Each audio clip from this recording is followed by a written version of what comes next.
They let him do that shit. That nigga's a prima donna on Twitter. Niggas like a dirty, like niggas like the one, you know, niggas that be walking through the hallway talking loud. That's him on Twitter. You don't know how to just stay in the cut. You know what I'm saying? Nigga be. He always got an opinion on some shit. Yeah, that nigga be marching tall on Twitter. You know what I'm saying? Why y'all niggas do me like that, bro? And he be going at anybody. That's how you do it to yourself. Cause like sometimes we want to jump in and like defend him, but he be going at niggas we don't even know, like people that's far away. Like why the fuck you arguing with this nigga? Like, and the nigga be like real life arguing with nigga, like that should be crazy. Cause you think I be arguing? I mean, you got your shit off about that DoorDash shit. You was adamant about that. You was not gonna let that pass, was you? He always going in on DoorDash. That shit was fucking with him. He was not, man. He ain't let that nigga. He told that nigga straight up, if you can't afford the DoorDash, don't order if you ain't gonna tip. Damn. That's a motherfucking fact, Shaw. Hey, it's a luxury item. You know what I'm saying? That nigga told them, boy, that nigga said it's luxury for somebody to bring your shit to you. He said, tip your driver. The nigga said, hence, you ever wonder why your food sits so long? So I don't fuck with DoorDash there. Like, that's why I don't fuck with DoorDash. You know, black people always got that shit about tipping and shit.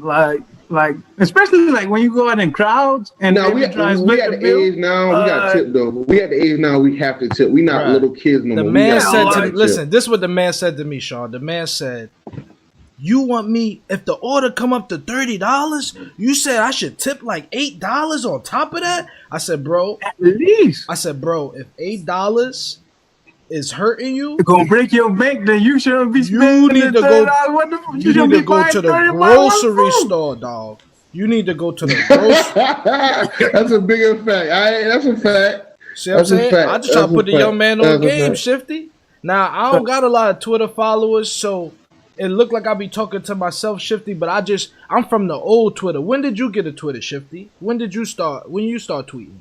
Man, Google me. 09, boy. Stop playing with me. All right. I'm from the old Twitter. So you know the old Twitter was you know what I'm saying? They say geniuses talk to themselves. You know what I mean? That's what they say. Now, that's ladies and gentlemen, you are watching episode 70 from a simp to a pimp. And that's a long process, Shifty Rogers. It's a very long process, brother. I want y'all, before I introduce my guest today, I just want everybody to congratulate Julz. He is no longer a simp, ladies and gentlemen. Nigga banging them gunshots. I have graduated. I am no longer a simp. I used to be simping hard. You heard the psychic. She said I was simping hard. So now we have a special guest on the line with us today, a top rambler.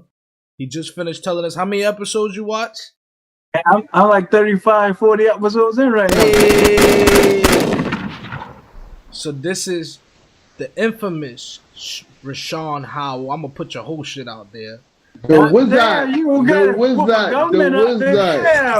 only nigga from Cross that could go to Harvard. Let me tell you something. Let me tell you something about Sean. Only nigga from Cross that could go to Harvard. Let me tell you something about Sean. See, cause he out there in like Maryland, DC area. All right, let me hear you. Chilling. They don't know this motherfucker wrestled like 4 years straight. You know what I mean? Yeah, I just told you he's the only black person that could. He's the only person from Cross that could go to Harvard. He ready to fold a young man up at the grocery store. That's all I'm saying. Niggas go to Harvard for academics and the wrestling. Sean, you still got it? Hey, I might. It's been a while since I had to put it on somebody, but I can still do my thing. Hey, Burger be trying me though. I'm gonna get him when I get back down there. Yeah.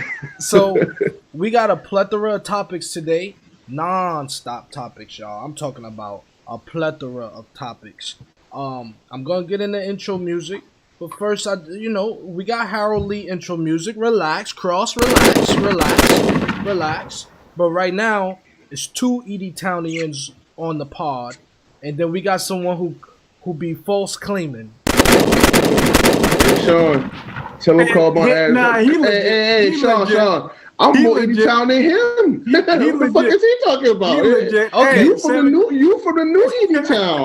I gonna say shit because I'll let the resume speak for itself, man. I ain't got. So you from the crab? You from Crab Crack Edie Town? The man, old come days. on, man. You better stop, man. $5 crab crack. I'm from where my daddy cooking the crab. Hey, okay.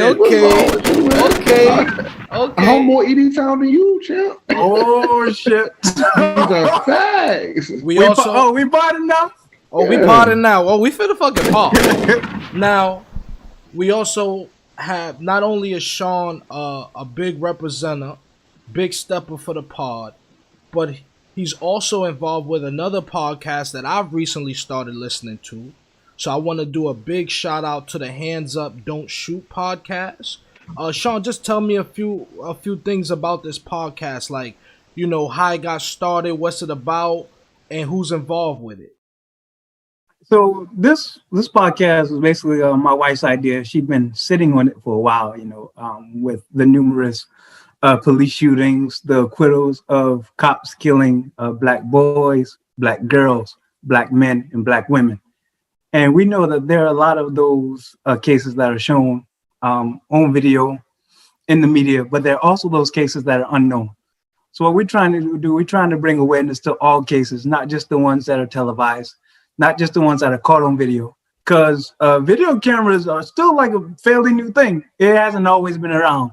So for the names and the people that have been swept underneath the rug, that have been forgotten, we just want to shed light on those stories. That's real, brother. I thank you for doing that. That's a genius idea. I've listened to 2 episodes so far while door dashing, by the way.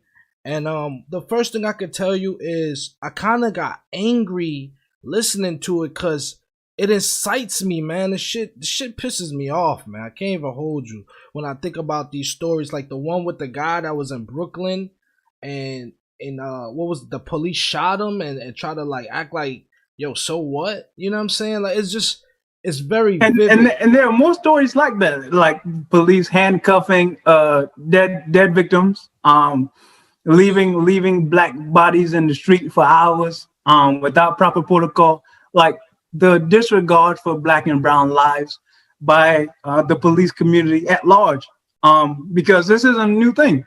It's been going on for far too long, and we're fed up. So, all right. Now, have you experienced any of that, whether being in South Carolina or being in the DC metropolitan area?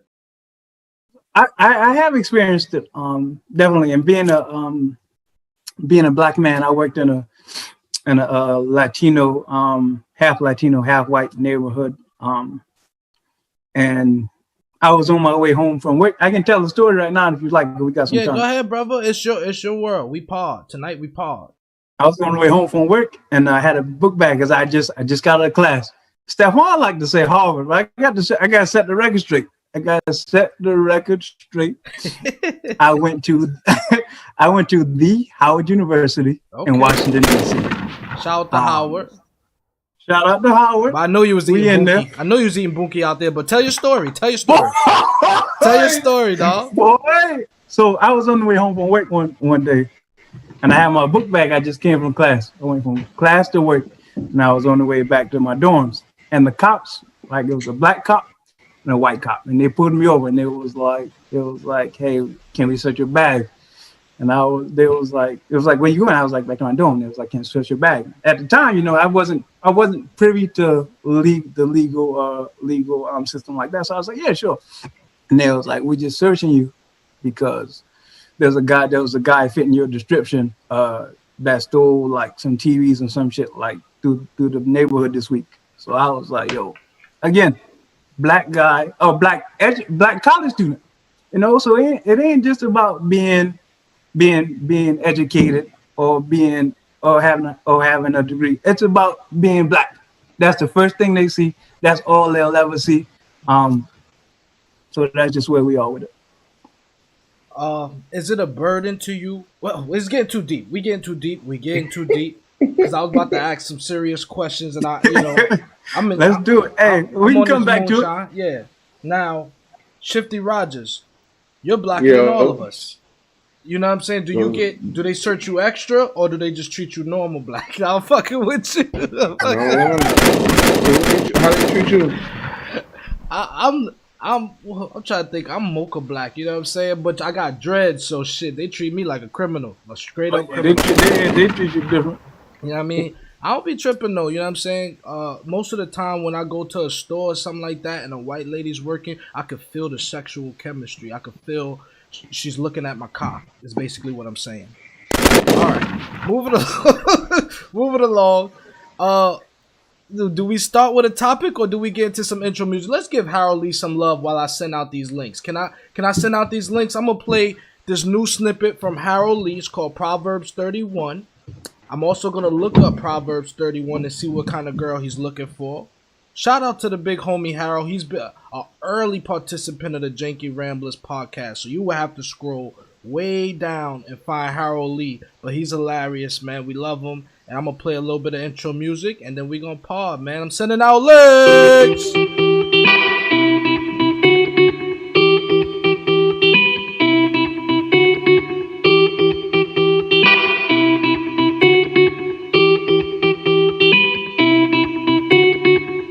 I need me a Proverbs 31 woman. I need me a Proverbs 31 woman. I need me a Proverbs 31 woman.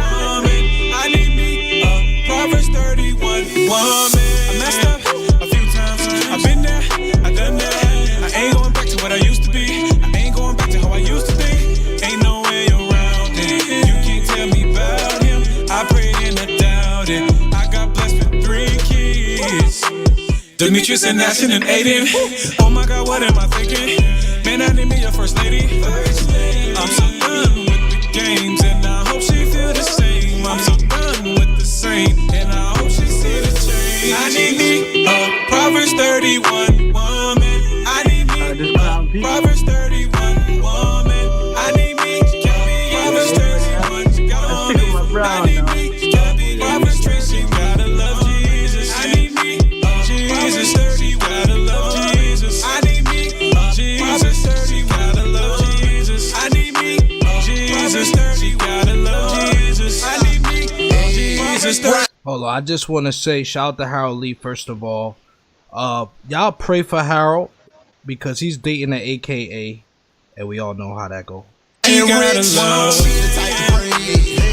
the type to make me see the light. The man, she the type. I married the Whatever baby, she so gon' do and what you don't do. And no, she don't need nada. Got her own Gucci and Prada. Shout stand for something, so I stand right beside her. I'm never alone, she be helping me out. I don't even ask her, she level me out. Special occasion, she blessing me out. And she's such a blessing, no stressing me out. Real thing, no Play-Doh.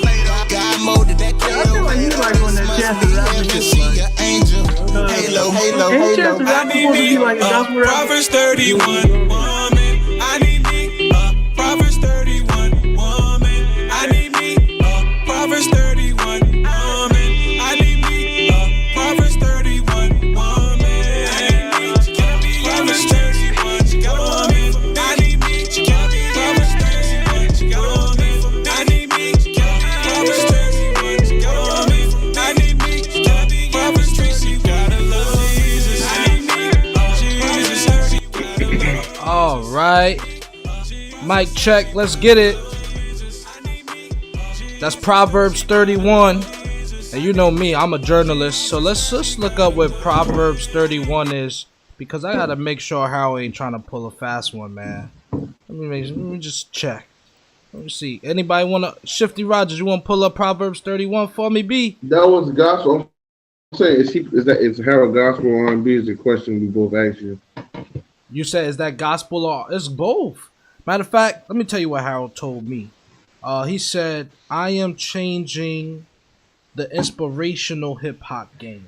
So that's actually inspirational hip hop. Nothing like the music you like with the kilos and the casino trips. You know, I saw you posting Reasonable Doubt lyrics. This is nothing like that. You say you see me what? No, I saw you, bro. I'll be on you. You took your, what you say? You took your Frito to Tito in the district? Come on. You know how I did it. All right, so boy, you funny as fuck. Proverbs 31, and I like that song, man. That's a groove, Harold. It's the 31st chapter of the book of Proverbs in the Hebrew Bible. It is presented as advice which Lemuel's mother gave to him about how a just king should reign, and in the second part detailing the attributes of a good wife or ideal woman. So not only is Harold doing movies, that's deep. That's a point for Harold. Yeah, I'm about to say. Like, yeah, that gunshots for Harold. That's a point for Harold is focused, man. I saw Harold. He gonna laugh when he see this. He posted a picture on Valentine's Day. Him and his old lady. They was like on a boat or somewhere. You know what I'm saying? And Harold was posing, right? I said, boy, you look like Daniel Wilson. I remember he trying to post looking at something. Yeah, I got a better one. Yeah. I got a better one. He tried to post reading Tay, right? And like they was looking up or something in the picture and shit. Yeah. And it was like, what you looking at? Yo, this nigga Tay fucked around and said, we trying to smell them cookies, man. Come on, fuck with him. Oh no! I can't. Fuck that. Harold is a movie star. We will put some respect. I'm just saying. No, man. How can take the shot that says he giving? I'm just saying that. What he was trying to smell? Man, no boy said he was trying to smell the cookies, man. The macadamia ones? Man, come on, man. What the fuck is going on, dog? Mr. Watkins class? Man, yo, boy. Go ahead, man. Switch the subject. All right, boy, I got a quick question because we got to start. 16 minutes and we got to start, man. I'm on this moonshine. All right, I'm going to start with a light question. First topic. Wrestling fans all over the world. I stopped watching wrestling a long time ago. Me too. But who is the fucking GOAT? Greatest of all time when it comes to not WWE, but WWF. We're talking Stone Cold or The Rock. We'll start with you, Sean. Did you watch wrestling? Yeah, cuz watch wrestling. None of them in my top. Cuz he don't watch wrestling. He don't know wrestling. You heard the names he said? No. He said Stone Cold and The Rock. Who's in your top then? Who's in your top? They ain't your top, but they ain't your number two. Yeah. My favorite, Undertaker. I fuck with Shawn Michaels on. Undertaker. What the Kane. Fuck? What the fuck? You put American Badass over The Rock and Stone Cold? I can understand if you like Stone Cold over The Rock or The Rock over Stone Cold, but those are clearly the two best in the fucking... And Goldberg. Hey, before we start, now if you a real '90s baby, he wasn't WWF though. But I was gonna say is if you a real '90s baby, I'm on my shit. Before WWF got popping, like 1 or 2 years, we was watching WCW. Yes, we was, and Goldberg was the man. Yes, he was. NWO, whatever the fuck it was. I know where you're going at with the NWO was like the government, bro. Nobody really liked the NWO. That shit was definitely like the firm, wasn't it? Yeah, that shit. Those boys not fuck with them boys. Nobody fuck with them boys. That's like liking Triple H in them group. You know what I'm saying? Nobody fuck with that shit. That's a fact. H and Shawn Michaels have like a group. Was and Ric Flair. Fucking suck it. Hey, you remember suck it? Hey, if you ain't getting less attention for doing that sucking shit at recess, you a pussy. You a fucking pussy. That nigga X-Pac was X-Pac, yeah, he get a pass because you can tell X-Pac used to smoke blunts before he got in the ring. Yeah. X-Pac was high as hell. He was high as hell every time he wrestled. The Hardy Boys was dope. I fuck with the Hardy Boys. And then they had a clothing line. Who the Hardy was? Yeah, they came out with the Tigers and shit. I know nothing about the Tigers and shit. Hey. I know nothing about it. I know nothing about that. Wait, but all right, Shifty, who is better, The Rock or Stone Cold? Shit, The Rock was more electrifying, but Stone Cold, that shit was rigged. That nigga ain't used to lose. He beat everybody ass. The reason why Stone Cold even has an argument in this debate is because he never dropped a beer. Every time he whooped some ass and they threw him, they could have threw him 2 or 3 beers. You can't ever think. When was it a bad moment for Stone Cold? When all his scenes was live as fuck, bro. Beer. Remember when he used to be like, what? Remember when he used to be like, what? That nigga was like, now, but they used to let The Rock lose a lot too. The Rock used to lose. Now, let me tell you about The Rock and how special he was. Before he went corny, Kevin Hart style, right? Before he went corny, The Rock literally was... He was like the Jay-Z of wrestling, bro. Like, He was so electrifying, bro. But The Julz. Rock didn't even have to fight that night. Julz. You just wanted to see him. You just wanted to see him walk under that jumbotron and start pacing back and forth and talking shit. And smelling his top lip. That fucker, bro. That fucker calling people a jabroni.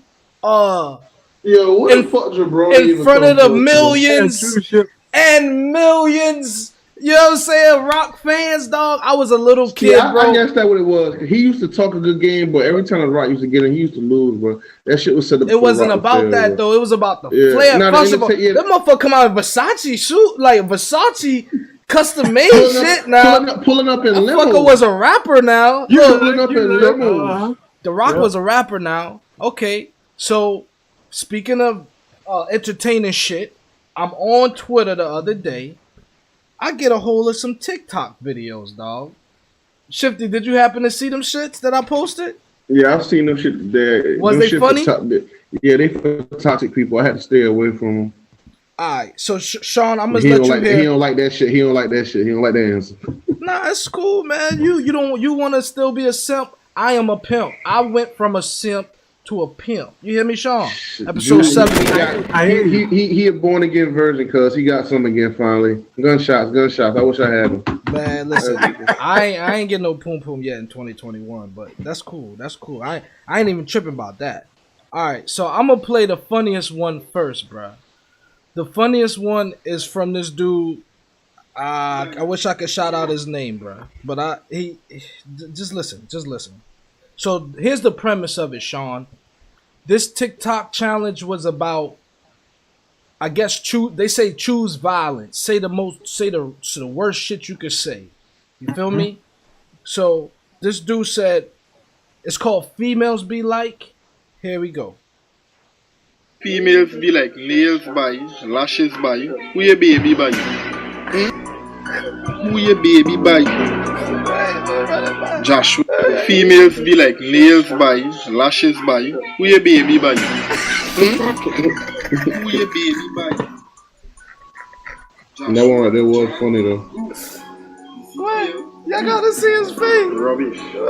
Females be like nails by you, lashes by you. Who your baby by you? Who your baby by? Who your baby by you? Alright. Now, it was a couple of other funny ones. I'm gonna see if I can catch it real quick, man. I'm gonna show you some of their faces, man. This one is real savage. Let me see if I can find homeboy shit. You saw the savage one? What they said? What they said on it? You gotta tell me. All right, let me see. I gotta find it. Got that? Okay, here we go. This is my man on the left. If you watching with us, y'all. Let me bring it back. Bring it back. Man, y'all love saying, "Oh, he got hoes," but you on the roster. Oh, you on the roster? What you talking about? You hanging on your team? You going to get your teammates? Your peers, your comrades? You talking shit about your gang? Wait, let him. Y'all love saying, "Oh, he got hoes," but you on the roster. What you talking about? You hating on your teammates? Your peers, your comrades? You talking shit about your gang? For what? Man, alright, yeah, man. That one right there was funny as fuck. You know, but you gotta have hoes to come on there and say some shit like that, boy. That fucker ain't, you know what I'm saying? He ain't even look like he a funny dude. He telling the truth. He telling the truth, man. Fucking telling the truth. He in the doghouse right now with one of the bitches. Yeah, man. Hey, real players stay in the doghouse, but you know what? We probably sneak something in the doghouse. Woo-hoo! Goddamn, from a simp to a motherfucking pimp. Alright, now. I don't see what, I can't find the other shits, man. I gotta find the girl one, man. Damn, bruh. Why you ain't saved the shit, Shifty? Bro, start that shit, bro. Why do you have a Twitter account, bro? What do you do on Twitter all day?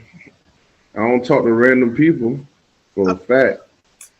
Man, nobody that I know in real life is on Twitter anymore, man. It's just me and you in this game, man. Well, that might be a fact. Nobody you know in real life probably ain't on Twitter. Where's everybody at? What social media you fuck with, Sean? Everybody on Facebook. I told y'all stay away from that fucking Facebook. I ain't had Facebook since high school. I can't stay away from fucking Facebook. As much as let me tell you some shit. As much I be want to get into Facebook, I say, yo, I can't do it. I look at that shit on some other shit, like, yo, I don't even know what's going on. But I'm not gonna lie to you, I was tempted maybe a month back to reply to something on Facebook, boy. I was about to activate my shit and got there. Oh shit! Hey, what it was, Shifty? Nah, that was a couple episodes back. But I almost got back into Facebook. I want to shout out our live chat. Shout out to Ashley. Is that wifey? Wifey's watching? Yeah. Oh, you better watch what the fuck you say. you won't be like me, partner. All right, and then shout out Jasmine Edwards as well. And also shout out the ladies, the new merch models, who Shifty's selling merch to women that are Now I'm not gonna say nothing because their boyfriends might, you know what I'm saying, watch the show. But chow chow. You heard? You know chow chow. From a simp to a pimp, right? Hey, shit. Cuz don't get that nigga no ammo, man. You gonna put him right back in the doghouse. All right, since we talking relations and we damn warmed up. You know what I mean? We 25 minutes in. How y'all feel about Kim K and Kanye finally getting a divorce? Shit, overdue. Man, I feel like that shit was bound to happen. I think this might be her longest marriage yet. That shit overdue, man. Shit, Sean. God damn, Sean. Man, you just go. Come on now. The man gave us like 7 classic albums, man. What's 7 classic albums? Every album he's dropped except for maybe the last 2. Name 7 classic albums. College Dropout, classic. And Late Registration. Classic. And Homecoming. The classic. Wait. No. You shut. Know your role. Know your role and shut your mouth. Let him get it on. No. College Dropout and the last one you just said. Those are the 3. Sean, did he ask me a question and then try to answer it? All right, go. You got it, Ju. You got it. You don't do that to a pimp, okay? I just graduated. You from got a 4 simp more to go. To a pimp. You hear me? 4 more. From a simp to a pimp. 4 more answers. 4 more albums. So College Dropout, Late Registration, Homecoming. Watch the Thrones. That was a collab. Wait, 808. That's a collab. 808. Wait. I left it out. Wait. That's a collab. That's a why I left collab? it out. That's a stop it. Stop. That's a group effort. Shut your ass. That's a group effort right there. Come on, man. Come on, man. All right. You reaching. 808s and Heartbreaks.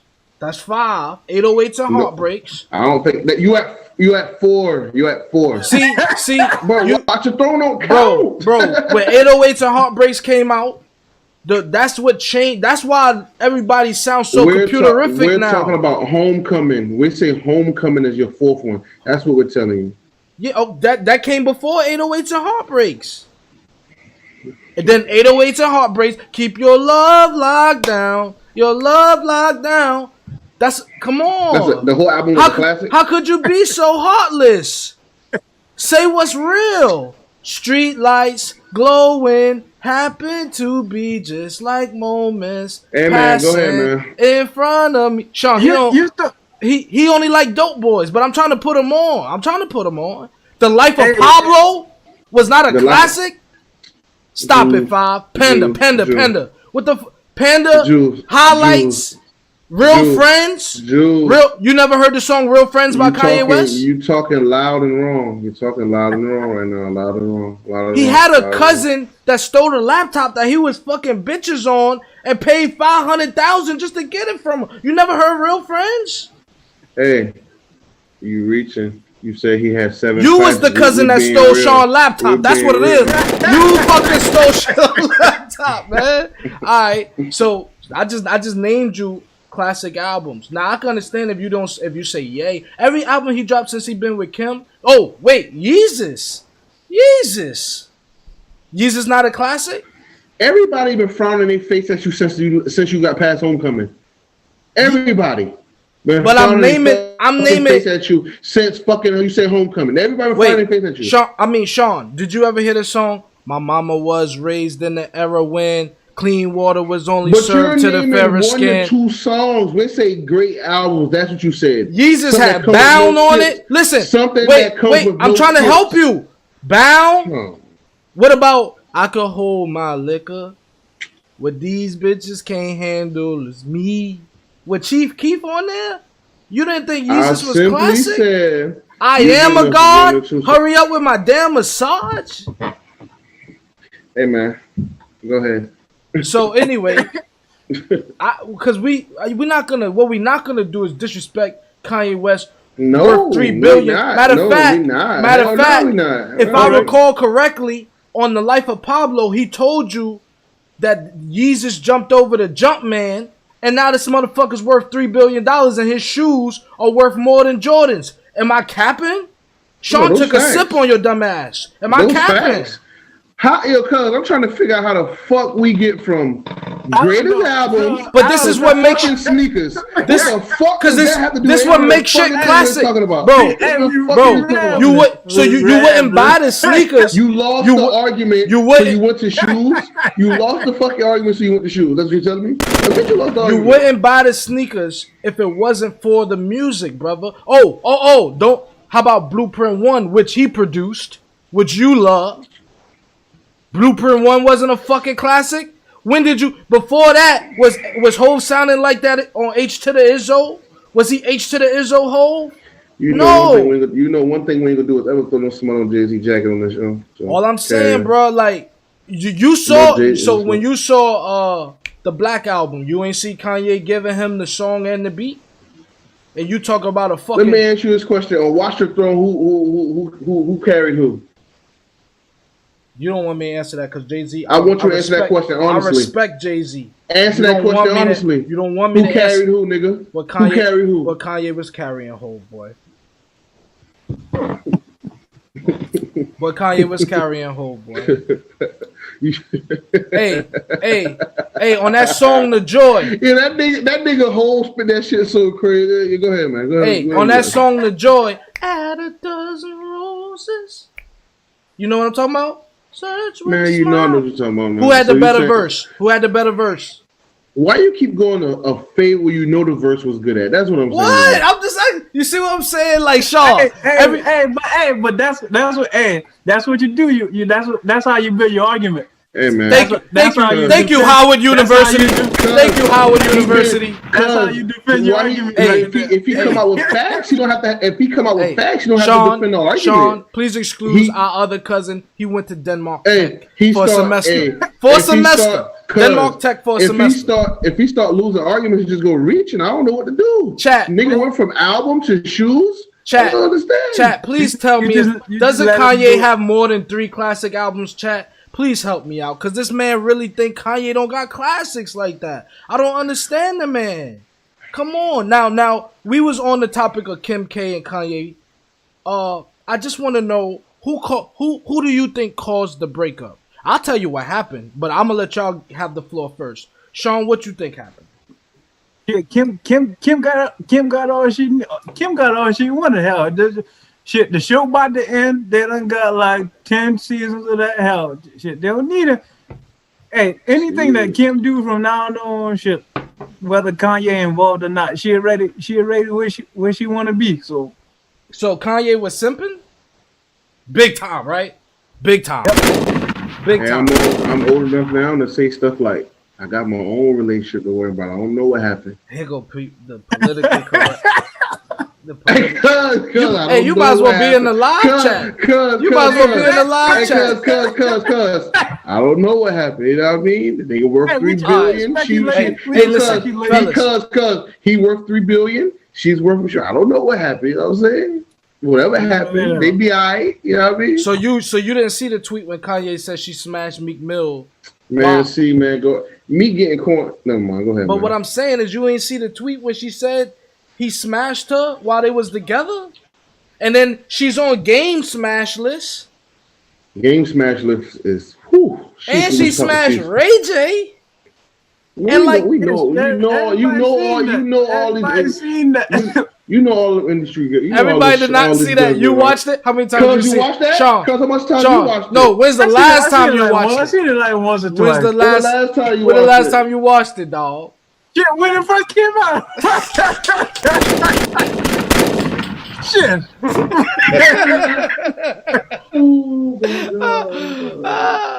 Oh shit. Yo, she looked different back then though. That was before a couple of things. She was looking way more basic back then. You know what I'm saying? Her money wasn't all the way up yet. So shout out to her plastic surgeon. You heard? All right. So Shifty. Yep.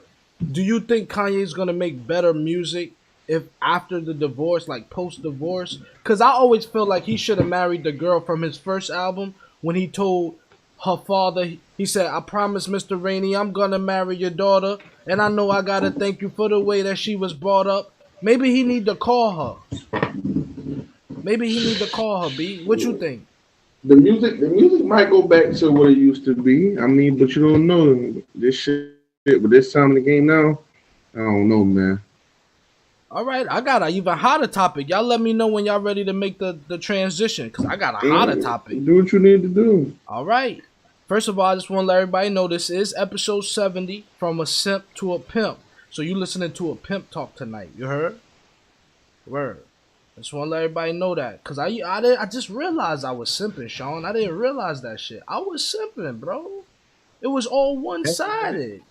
They had you out there simping, Jay. Had me out there sipping the poom poom. Too good. Too good. Too good. From now on, if I ever get with somebody else, I'm making sure the poom poom average. I can't take that good shit no more. No. That shit is deadly. Shit deadly. All right. So here's a hot topic that I found on Facebook. Get on Facebook, man. What? What you want me to do, brother? I'm door dashing all day. No. Real talk. One of us need Facebook, so don't ever get off Facebook. That's a fact.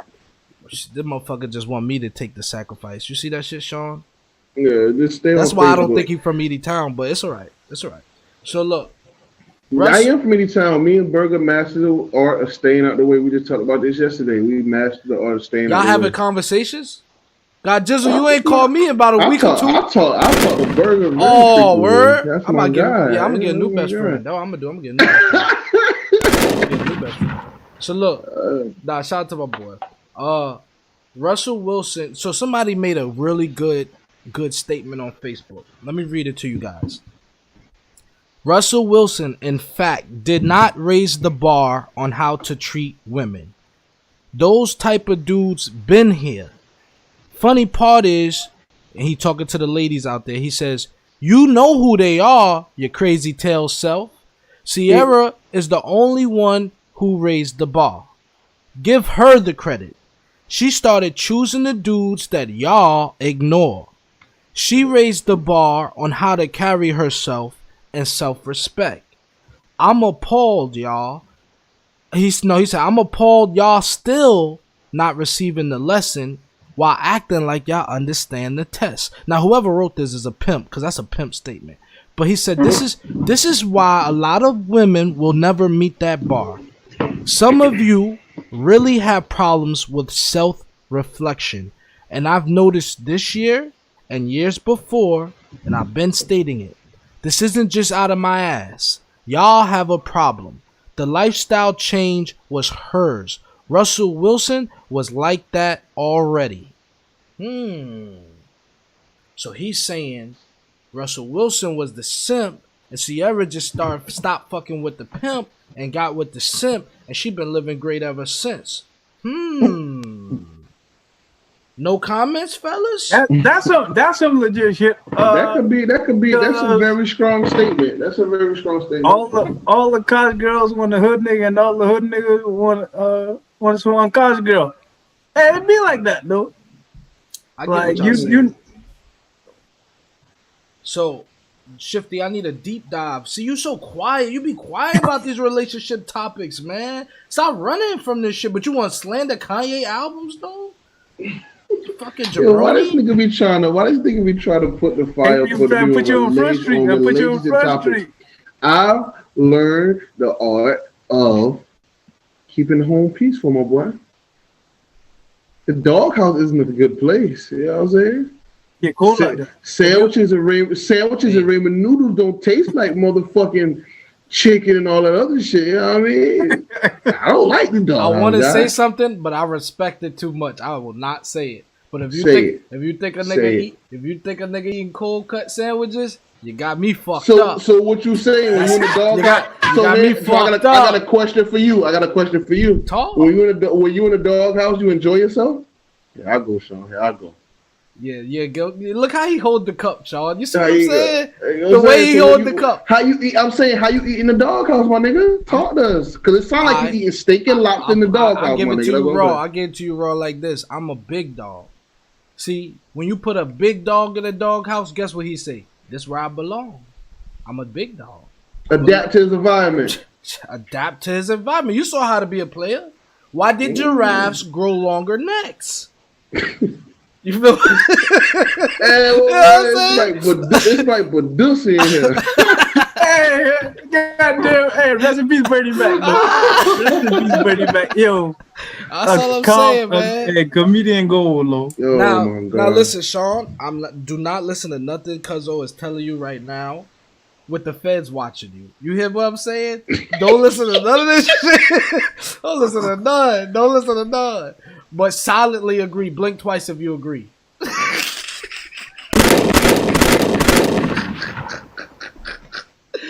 But a dog, especially a big dog, belongs at a dog house. Now, what you do is you create your own home, and then you invite the chihuahuas in. Hey, you want to come to the dog house for a little while?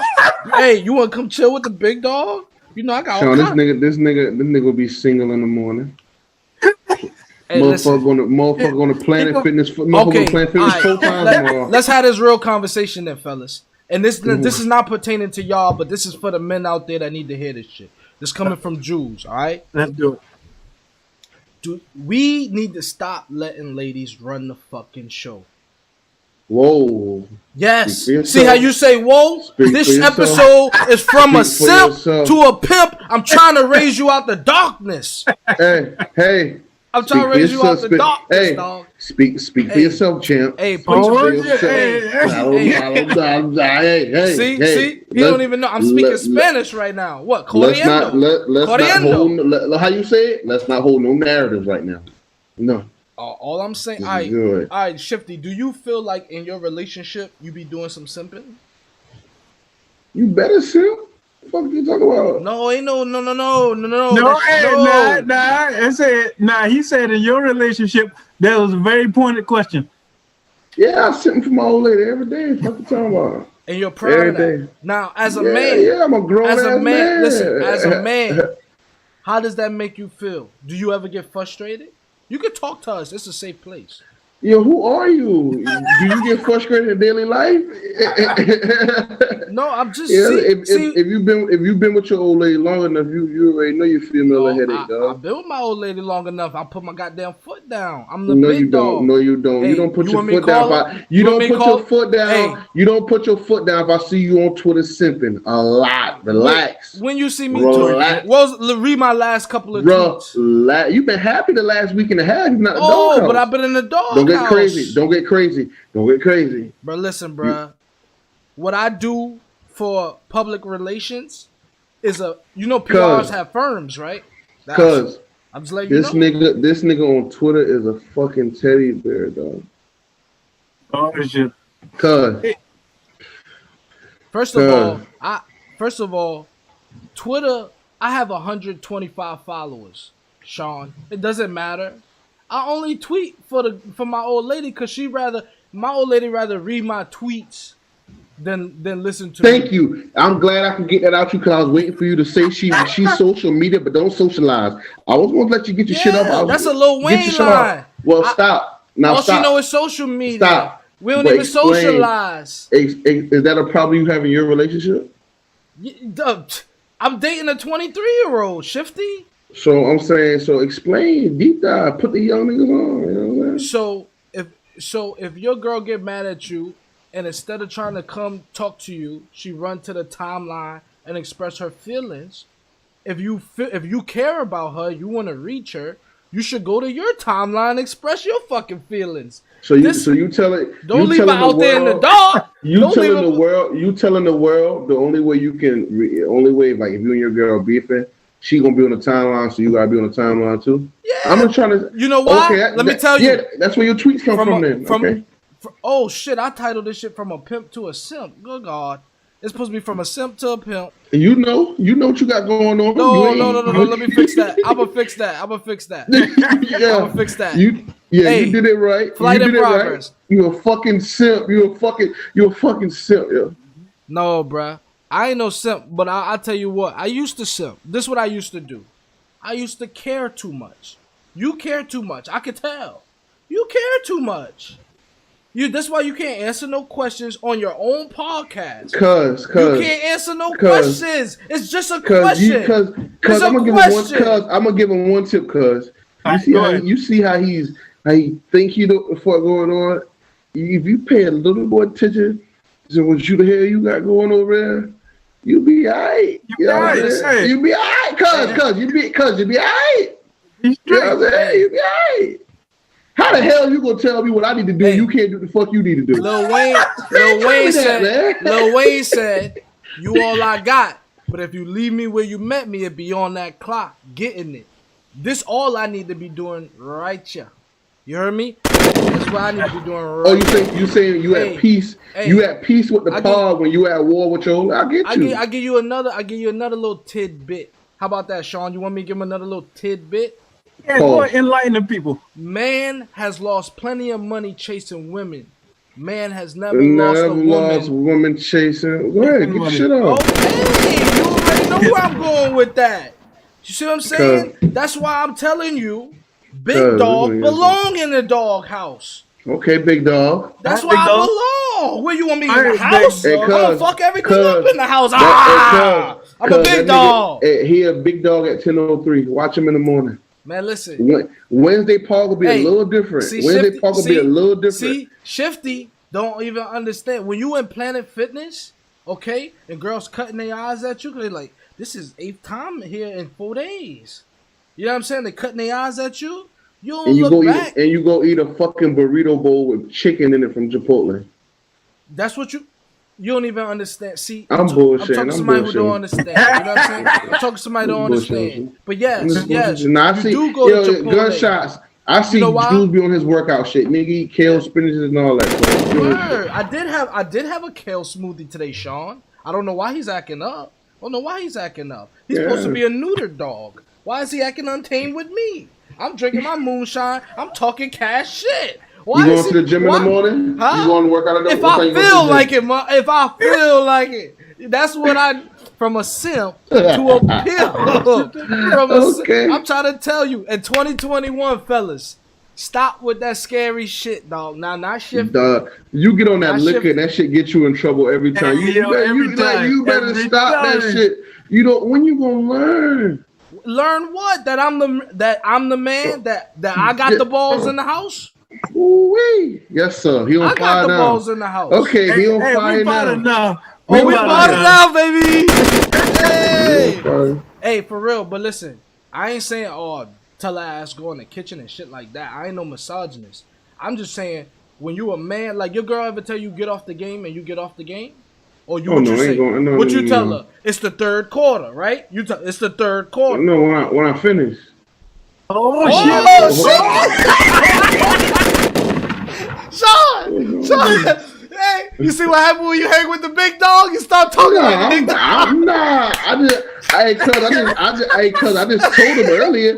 just told him earlier. I don't know how shit work. I don't know how shit work with him. I'm just telling you how I rock. I mean what I know. I'm gonna tell you I just know what I know. You know what I mean? That's all I know. What I know. Your old lady might not like it, but if you start giving in to all her demands, let's say for some odd reason, because couples break up.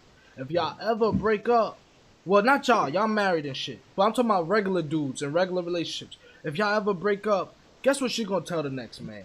That nigga used to do everything I fucking said. I used to run over him. That's why it didn't work out. But I like you, because you don't listen. I'm telling you, from a simp to a pimp, you have to hold your shit down. Now, she telling you do the right thing, do that motherfucker. My old lady tell me do the right shit sometimes, and I have to listen, because I be wildin'. You know what I'm saying? She'll tell me, hey, man, you falling the fuck off, and I'll get back on the wagon. But when it come down to shit that I know I'm doing right, hey, big dog shit, hey, woman, lady, lady, what you want to do? Because I'm doing this. You either going to follow me or build your own path. What she usually choose? Talk to us. You put that nigga in the doghouse. You say jump when she say ha. No, I don't do. See, I'm a pimp. I'm not a Mac. Okay, I'm a pimp, not a Mac. That's another level. When you could tell a girl to jump and she say ha. I don't think I'll ever reach that point. Okay? That's scary level there, ain't it? Yeah, I don't even want to get to that level because it's cold. That's when other pimps creep in. You know what I'm saying? Start macking your lady and shit like that. You talking to her crazy like that. She definitely gonna give pussy to a light skinned dude after that. I don't want none of that. You know what I mean? So let's get to another topic, fellas. And I'm sorry that we got on that simping topic, but it's something that had to be said because y'all see me do a lot of caping on here. Oh, I hope my baby don't. I hope I don't get in trouble for saying this and that. Listen, that shit is dead. You heard? Shit's dead. Right. Julz gonna say what he wanna say, and we're gonna live with the consequences. That's what we gonna do. You heard? Cause whoever's the right one for you, they're gonna fuck with you, especially if you faithful. See, when you faithful, you should get that pass. Now, if you out here dogging your old lady out here in these streets and doing some foul shit, then I can understand that. But if you a solid dude, like how I'm solid, cause I ain't had no poom poom in months, Sean, in months. You don't want to live this life, so I deserve to sip more. It's rough, bro. Sometimes. I almost fapped the other day. But I said, nah, I'm not gonna do that shit. Nah. It weakens your legs. Shout out to Adrian Broner. Did you see his post game comment? Nigga said he turned $13 and 13 mil. What you doing? Adrian Broner also said, in order to get back in boxing shape, he had to stop having sex with his wife because 3 things he's addicted to, he said, was liquor, pussy, and women.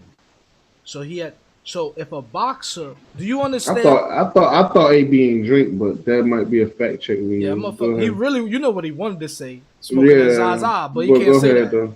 But so basically, every time a man releases during sex, your legs weaken. You know what I'm saying? And your testosterone go down. Niggas gonna blame him having a little bit of sex on him losing.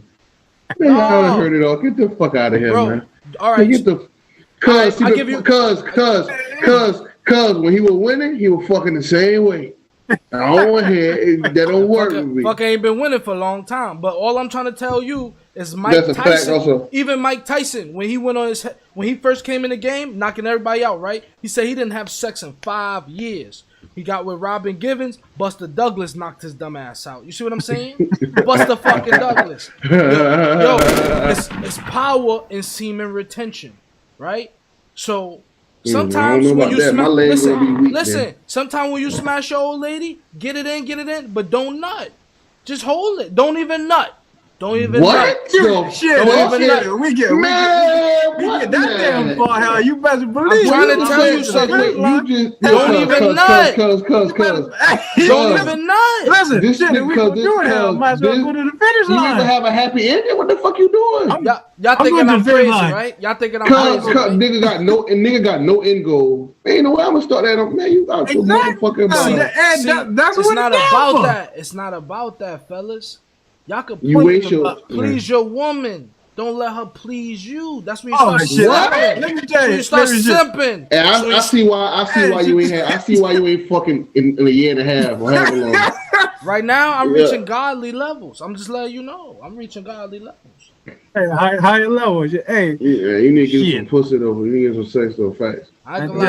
You need to release some of that shit. They won't. I mean, I get what you're saying about every day or whatever. What you say, Sean? But I don't think much healthy. I don't think that how long you been as healthy. You know what I'm saying? So y'all ain't never had sex and didn't bust? Like you just smash. She get her shit off a couple times, and then all right. Let me tell you a story. Boy, no, I'm getting the happy end. Fuck you talking about? Let me tell you a story. The first time I tried no fapping, right? I was in Texas for, I don't know, 6-7 months. My old lady was living on the East Coast, right? And I was watching porn so much, bro. Like how Dave Chappelle said, I beat my dick like it owed me money. You know what I'm saying?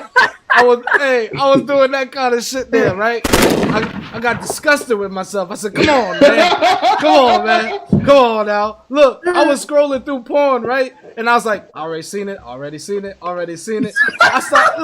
start knowing these bitches' catalogs, y'all. You know what I mean? I'm like, damn, she don't usually do anal. You know them on the first name basis, don't you? I said, damn. Alicia Tyler and Maya G together? Oh, this going platinum tonight.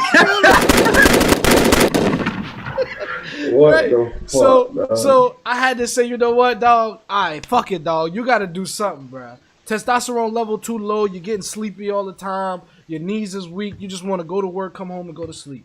So I said, look, I'm going to make it to a full week, no porn, no jerking off. Did that.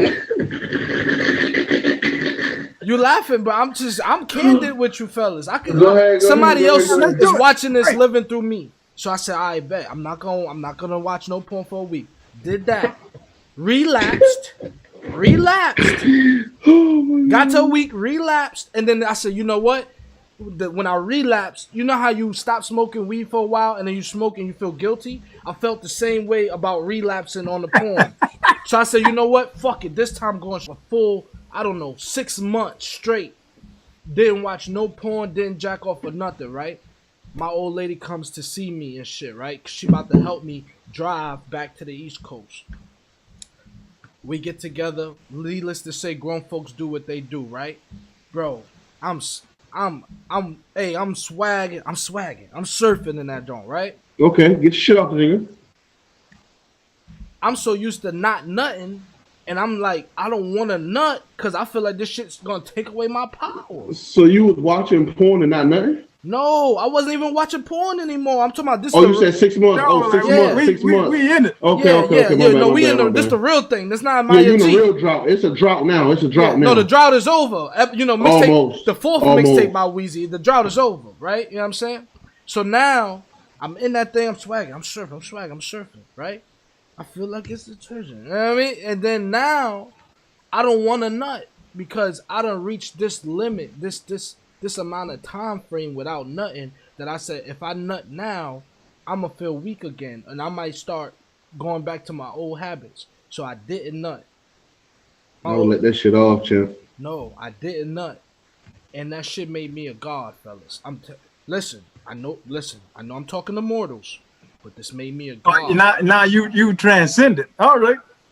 So now I have the ability to let a female get. I mean, you know how I feel to go with no pussy is what you telling us.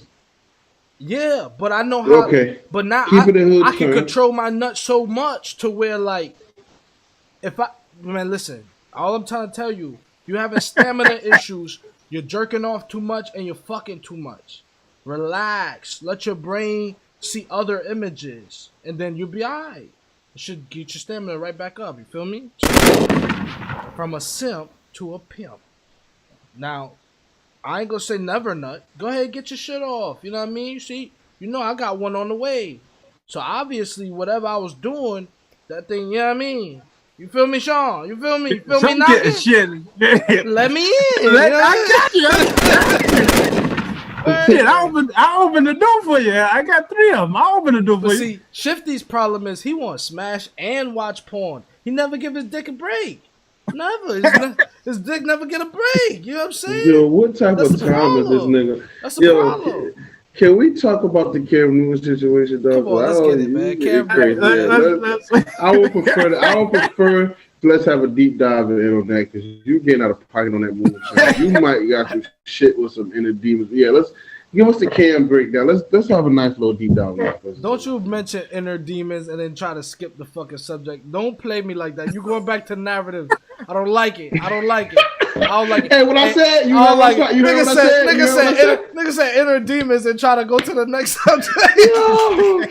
I know you peeped that. All right, so Cam Newton. I think I did, bro. So tell me what you know about the story, Shifty. They was at basically a little 7-on-7 camp that Cam Newton hosts, and one of the kids basically got out of line, told him he was sorry. You know what I'm saying? Shit like that. He was a loser and he was a free agent. That's basically what he said in so many words. He was a free agent. Okay. And Cam was like, he. Let me see if I can pull up the audio. I don't know if I have it still pulled up, but let me see. Give me a try. This is from the Twitter that you say I only talk shit to people on. I don't even talk shit, man. I tweet Drake lyrics all fucking day. Hater. All right. Damn, what happened to my likes? Hey, yo, you listening to Drake, you a simp. Hold the fuck up, brother. Cause he listen to Party Next Door all day. Excuse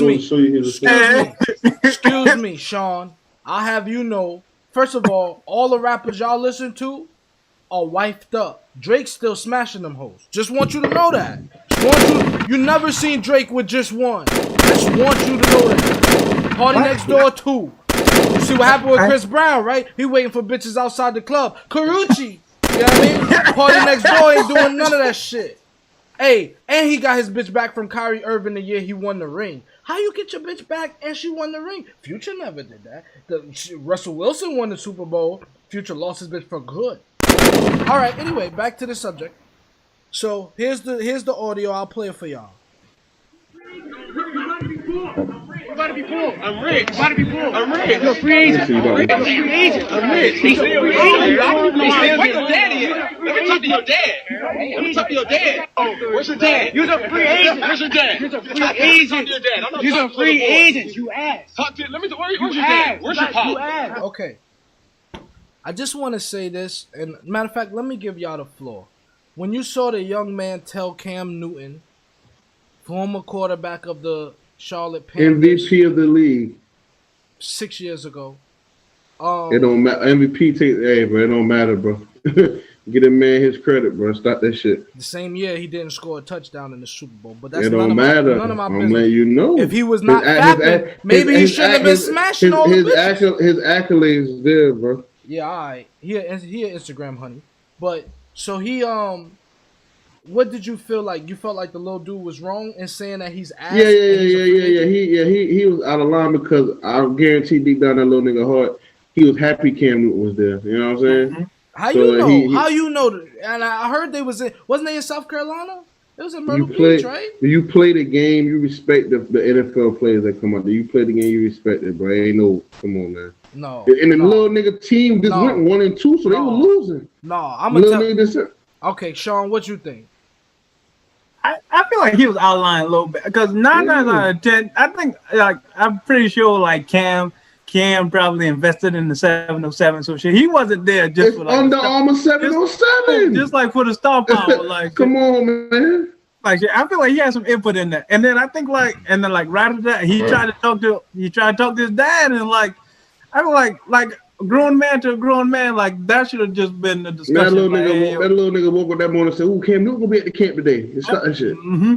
Come on, man.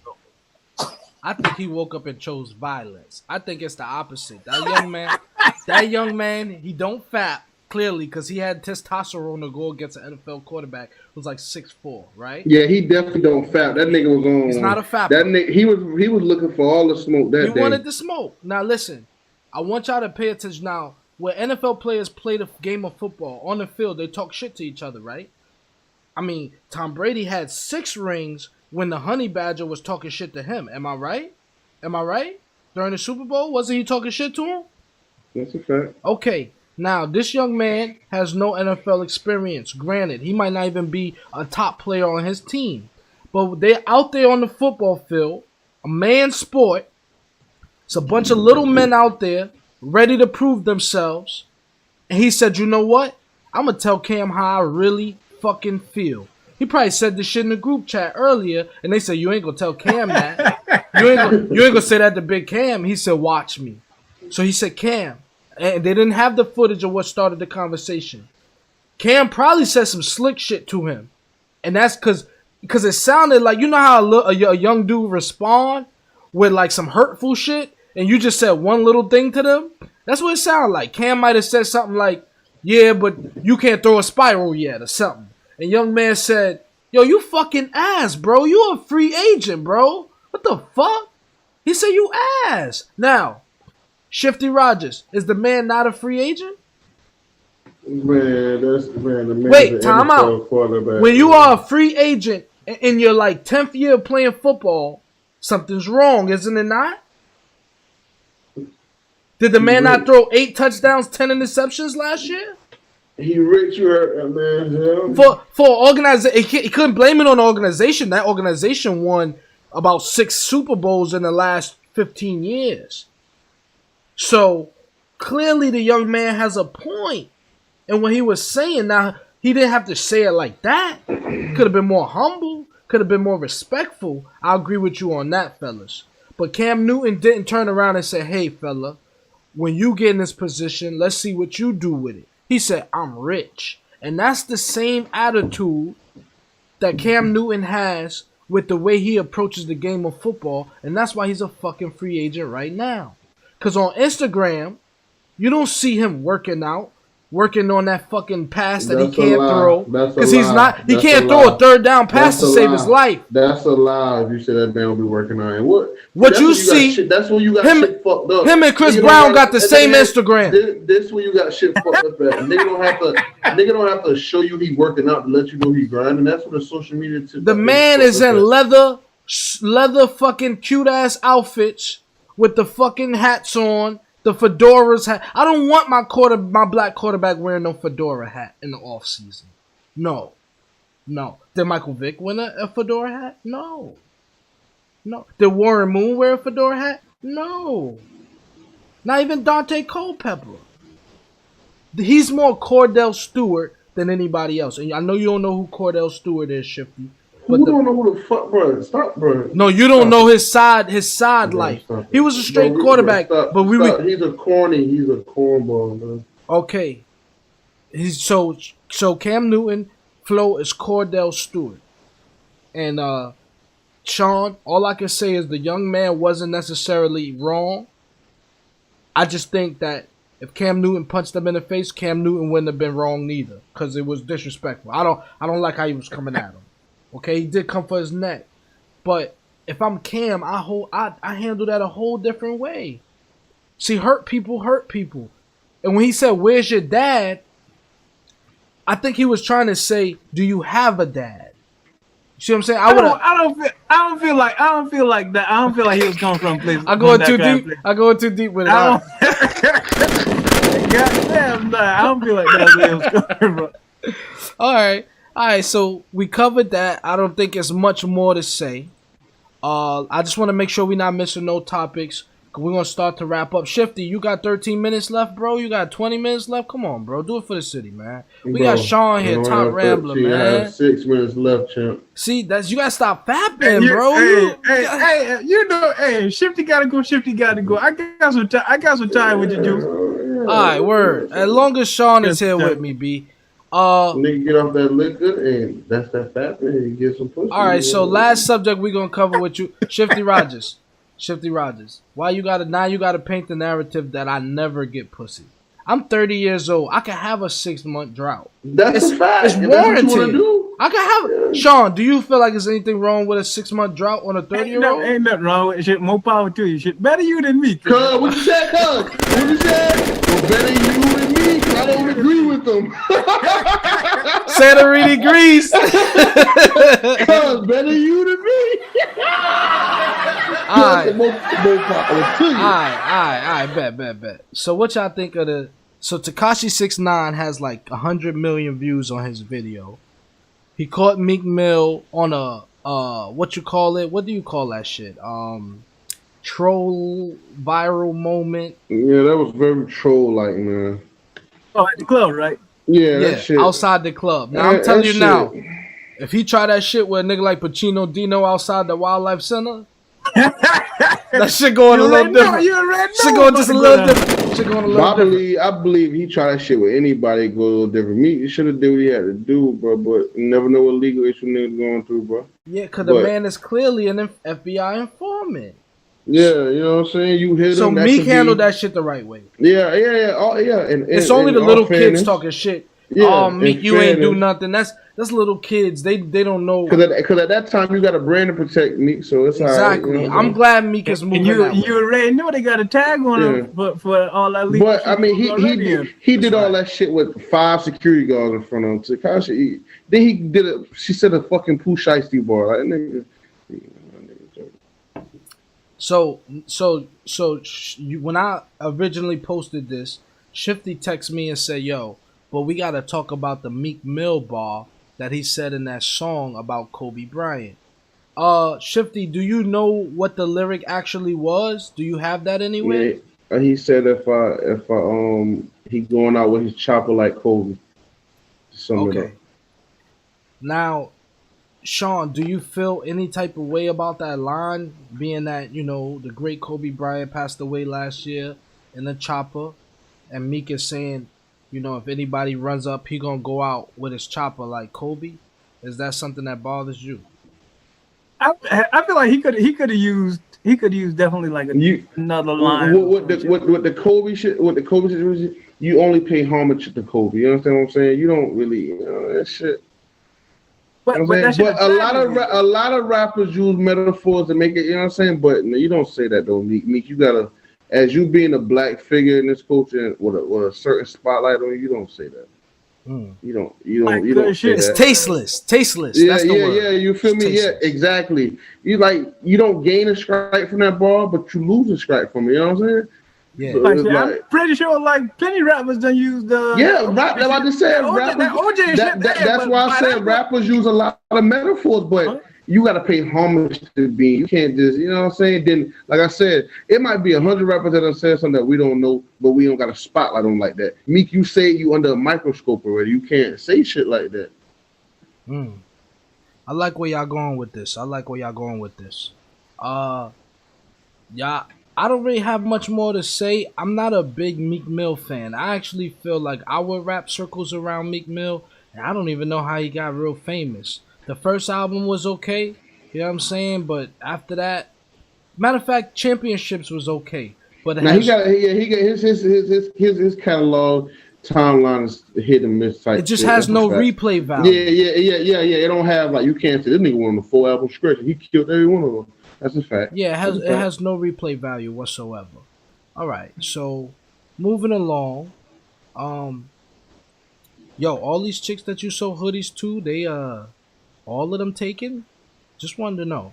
Hey, do your thing. No, I'm not doing nothing. I'm asking for a friend. Nigga be sounding, yo. That nigga be sounding like them. I'm like, yo, I don't. This is business, B. Okay. I don't know nobody related to. Oh, yo, no, okay, cause we was talking reckless one-to-one chick, and then okay, never mind. Sean, this pod shit is crazy. How you feel so far being on the pod? How does it feel to be a guest of the Janky Ramblers? Yo, hey, we gotta do this shit again, yo. Hey, you call me, I'm there. Man, I'll call you all the time, bro. Like, cause Shifty be scared to talk. You know what I'm saying? He's scared. I don't know what happened with my boy, man. He got image to protect. Fucker got an image to protect, bro. Wow, man. You know what, yo, he's Joe Budden. That's Julz. He like to do all that extra talking. I'll just be chilling. I play my lane, make shit happen. But would the podcast be the same? You see Joe Budden the more shit than you see Marlon. You see Julz always got some shit going on, and the more I'm out the way. Shifty, this shit all makes sense. Let me ask you a question, Shifty. If we didn't have a podcast, do you think I'd be doing all that shit and saying all that shit? No, if we didn't have a podcast, you would probably have relationship problems out this world. Like, if you didn't have some place to get your shit off, you, bro, you'd be one toxic. Like, you probably be in a love triangle or some shit, my nigga. I'm being for real. Now I got side bitches now, boy. You was a narrative. No, boy, you might as well write a book, boy. I'm saying because. You know what? Fuck it, man. You can't even tell your homeboys about this stuff because they don't want to hear it. You can't give them the truth. Sean, Shifty gave me some good advice the other day. I called Shifty. Okay, thank you. I said, Shifty, man, I ain't gonna lie. I talk shit to you about working, dog, and about getting it, and what time you gotta go to work and shit. And I think I gotta get me a damn job, Shifty. I think I gotta get on the goddamn grind. And Shifty gave me some priceless advice. He said, dog, you can still do you, but shit, man, get the money. You know what I'm saying? And he said, nigga, you got a college degree. You ain't even got to do physical labor, bro. You can do some shit. Do shit, hey, because I sit behind the desk. This is what I'm telling him. Hey, I'm like, bro. When I got off the phone with Shifty, I felt so good, bro. Because I said, damn, bro, Shifty really gave me some sound advice, bro. And I but knew I don't be talking. That's what we hey, there for, though. Nah, for real, like I respect that shit, bro. You know what I'm saying? Because I really didn't even. I don't even think I called him for that. Hey, bro, I'm gonna be honest. We ain't even talk about what the fuck you called me for, bro. What I had called you for? We never got past that. That shit went from that to you. Shit went to a real brotherly moment. Like we had a fucking moment on the phone. Like that shit went from like, yo, what's up to, bro? I don't even think. I still don't know what you called me for, bro. To be honest with you. So. Every now and then, man, Shifty dropped me some goddamn gems. You know what I'm saying? And I remember when that fucker was barefoot walking from the goddamn steps to the tree to see what the hell me and Jizzle was doing. I'm going. I said, that fucker grown, boy. That fucker is grown, boy. I like that shit, dog. I really do. But Shifty, man, we appreciate you for coming out. You know what I'm saying? You know good to see you, cousin. Yeah. Cuz, good to see you too. Love you, man. And now, hey, Wednesday we back for sure. All right, now give me 2 seconds. Let me fix this camera angle before you slide, so we look professional. And then me and Sean just gonna pod, man. We got about Sean. Me and you got 15 more minutes in the morning. When I watch these 15 minutes, boy, this shit might be a fucking black people meeting, boy. All right, man. Go on, slide out. Episode 70 from a simp to a pimp. All right, Sean. Now let me fix your shit. Now, Sean, how's your mental health, man? Cause I'm pretty sure there's people watching right now for you specifically. And they just want to know, like, how has Sean been, man? How's your mental health? I've been good, you know. I have no need to complain. Last year was a rough one. Why? I lost 3 people on one side of my family. So I lost my aunt, my uncle, and my grandma last year on my dad's side. Rest in peace, man. And I think I did hear about that, man. That's sad to hear.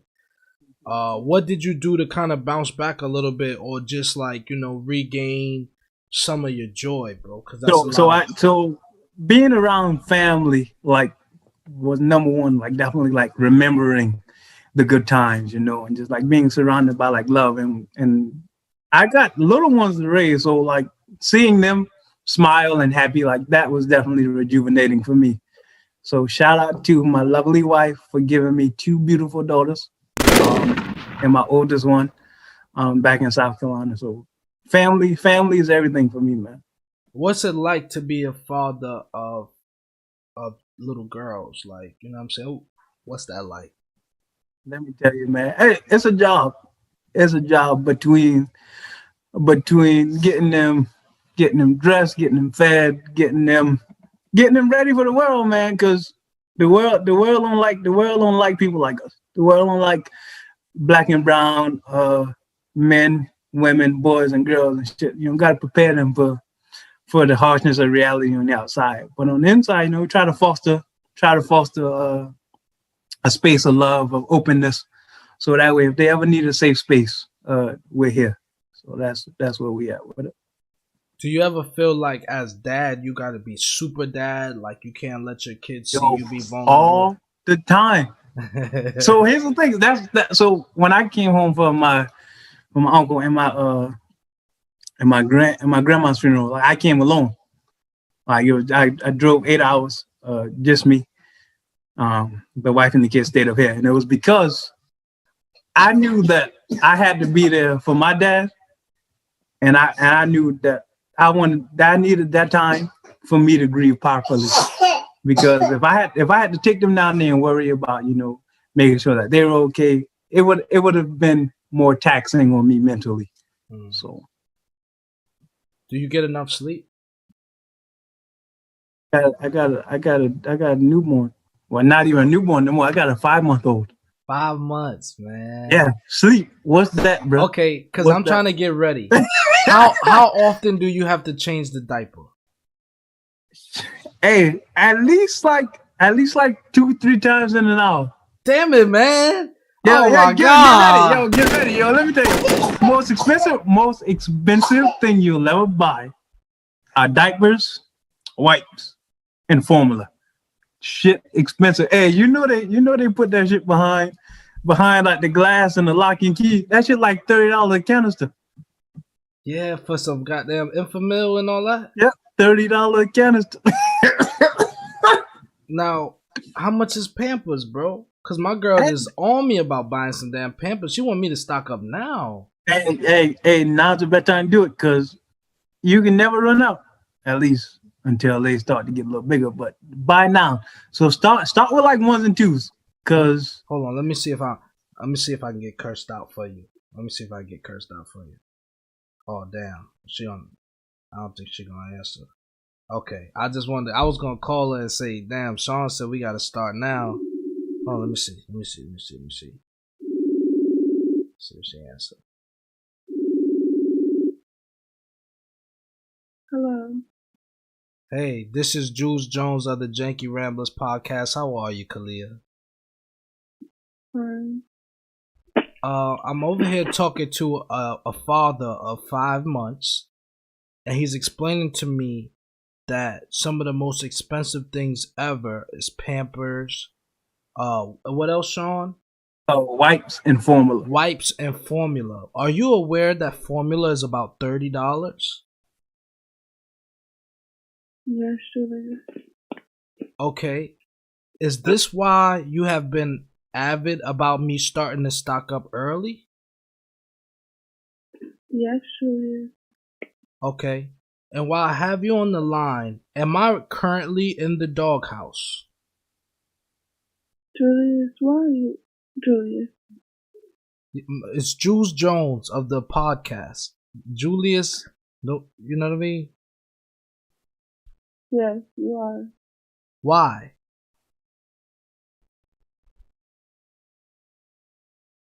I'm not about to have this conversation with you. But am I a simp or a pimp? I don't know. I should post that. Pimp, right? I guess so. In my own mind. Hey, all right. Well, what I'll do is I'll give you a call after I finish getting instructions from a fellow father on how to do this thing. Okay? Okay. Mm-hmm. You sleeping? No, I'm not sleeping. All right, send me a nude. I'll talk to you in a minute. Boy. All right. So this is Boy, you hell. Boy, you hell. nah, shout out to OGK, man. OG Kalia. OG Kalia, baby. But yeah, she's on me, Sean, and like I was telling her, like, yo, relax. We got a little bit of time. Yo, you think that shit you think that it comes fast? Shit go like that. So I should listen to her? Yeah, make it happen, bro. Alright. What's the best part about being a dad? Seeing somebody that look like you, having your own shoe? Bro, all mine look like me. Yeah. All 3 of them. Best part. Creation, man. Like just to know. So just to know that God chose you to parent these little ones in this world, man. Was like you? Cause. Go ahead. Was you in the delivery room? For the 2 of my wife, yeah. The first one was a C-section. So come here, girl. Let the people see you. So this is 4-year-old Madison. Baby Rambler. Hey, Madison. Hi, sweetheart. You're up late. Daddy let you stay up late. That's right. My phone. Sorry. Oh, she look just like you, dog. And so Madison was a C-section 4 years ago, and Langley, which is the 5 months old, was natural. Oh wow! Mm-hmm. So my wife was adamant about doing a natural birth. So do you know why? I'm curious. So the natural birth thing, and so the C-section is like surgery. The natural birth, it was her choice. You know, it gave her the option, you know, to deliver a baby like I guess like normal mothers would. So okay, did y'all do the breastfeeding? Yeah, your baby sister. We breastfeed and formula, but not we, cause I don't got milk. Don't come out of these, my wife, my wife breastfeeds, and then we supplement with formula. Okay. Talk to the men, the dads out there about the difference in being a dad and like do you get to spend the same amount of money on yourself, or how do you balance and juggle that? So you got to make. So here's the thing: like, you take care of the kids, like that's for sure. But also don't forget to take care of you, because everything you be like, I gotta do this for the kids. I gotta do this for the kids. But also, in order for them to be good, you got to be good. And me and my wife, we've been working on trying to find more time for us, like more time. Like obviously with COVID and shit, we don't really do as much going out. But we try to, like, if the baby's asleep or if Madison's at her grandparents, we try to spend some time together that's just us and not us and the kids. So make time for you, make time for y'all, and make time to be the best parent that you can be. Because you can't feel the kids if you're on empty. So. Oh, okay, I get it. Now, when the kids go to bed, do y'all like have a moment of when the kids go to bed, depending on what kind of night it is, yeah, we might get one in, or we might just go straight to bed. Yeah. Okay. Mm-hmm. Did you have any stake in the naming process, or was it all the mom? Madison's, my wife was like adamant, even like when we were just like dating, before we even got like serious. She was like, no matter who I have a kid with, no matter when it is, if I have a girl, her first name is going to be Madison. So my wife picked my second daughter's first name, and then I picked her middle name, and then we flipped it with the baby. I picked the first name, and then she picked the middle name. Okay. Now, being that you have more than one child, does any one of the children act more like you specifically, or is like all of them show little signs of you somewhere? You be like, dang, that's like me a little bit. All of them, I think all I got is the look alike. Cause the 4-year-old, so we're both. My wife and I are both Virgos. And wow. Madison's a Libra. And is definitely outside. You see this behind me? Outside of our orbit. She does her own thing, got her own personality. Like she on 10 all the time. Langley, we're excited to see what she's going to turn into. So yeah. That is a Libra. Yeah, so that's what we're dealing with, man. How do you incorporate like education inside the home with the small children? You know what I'm saying? Before they go to school, like how do you get them excited about, I don't know, reading? I remember you being a big reader. So wait, I used to, you know me, I've been a big reader for quite some time. Like I think you Paris was like, I'm the only person that can read 3 books at one time. So like right now, and I think I'm reading like 3-4 books. But like I read to them in the womb. Oh, wow. And then yeah, so then when they came out, I tried to at least get a story in a night.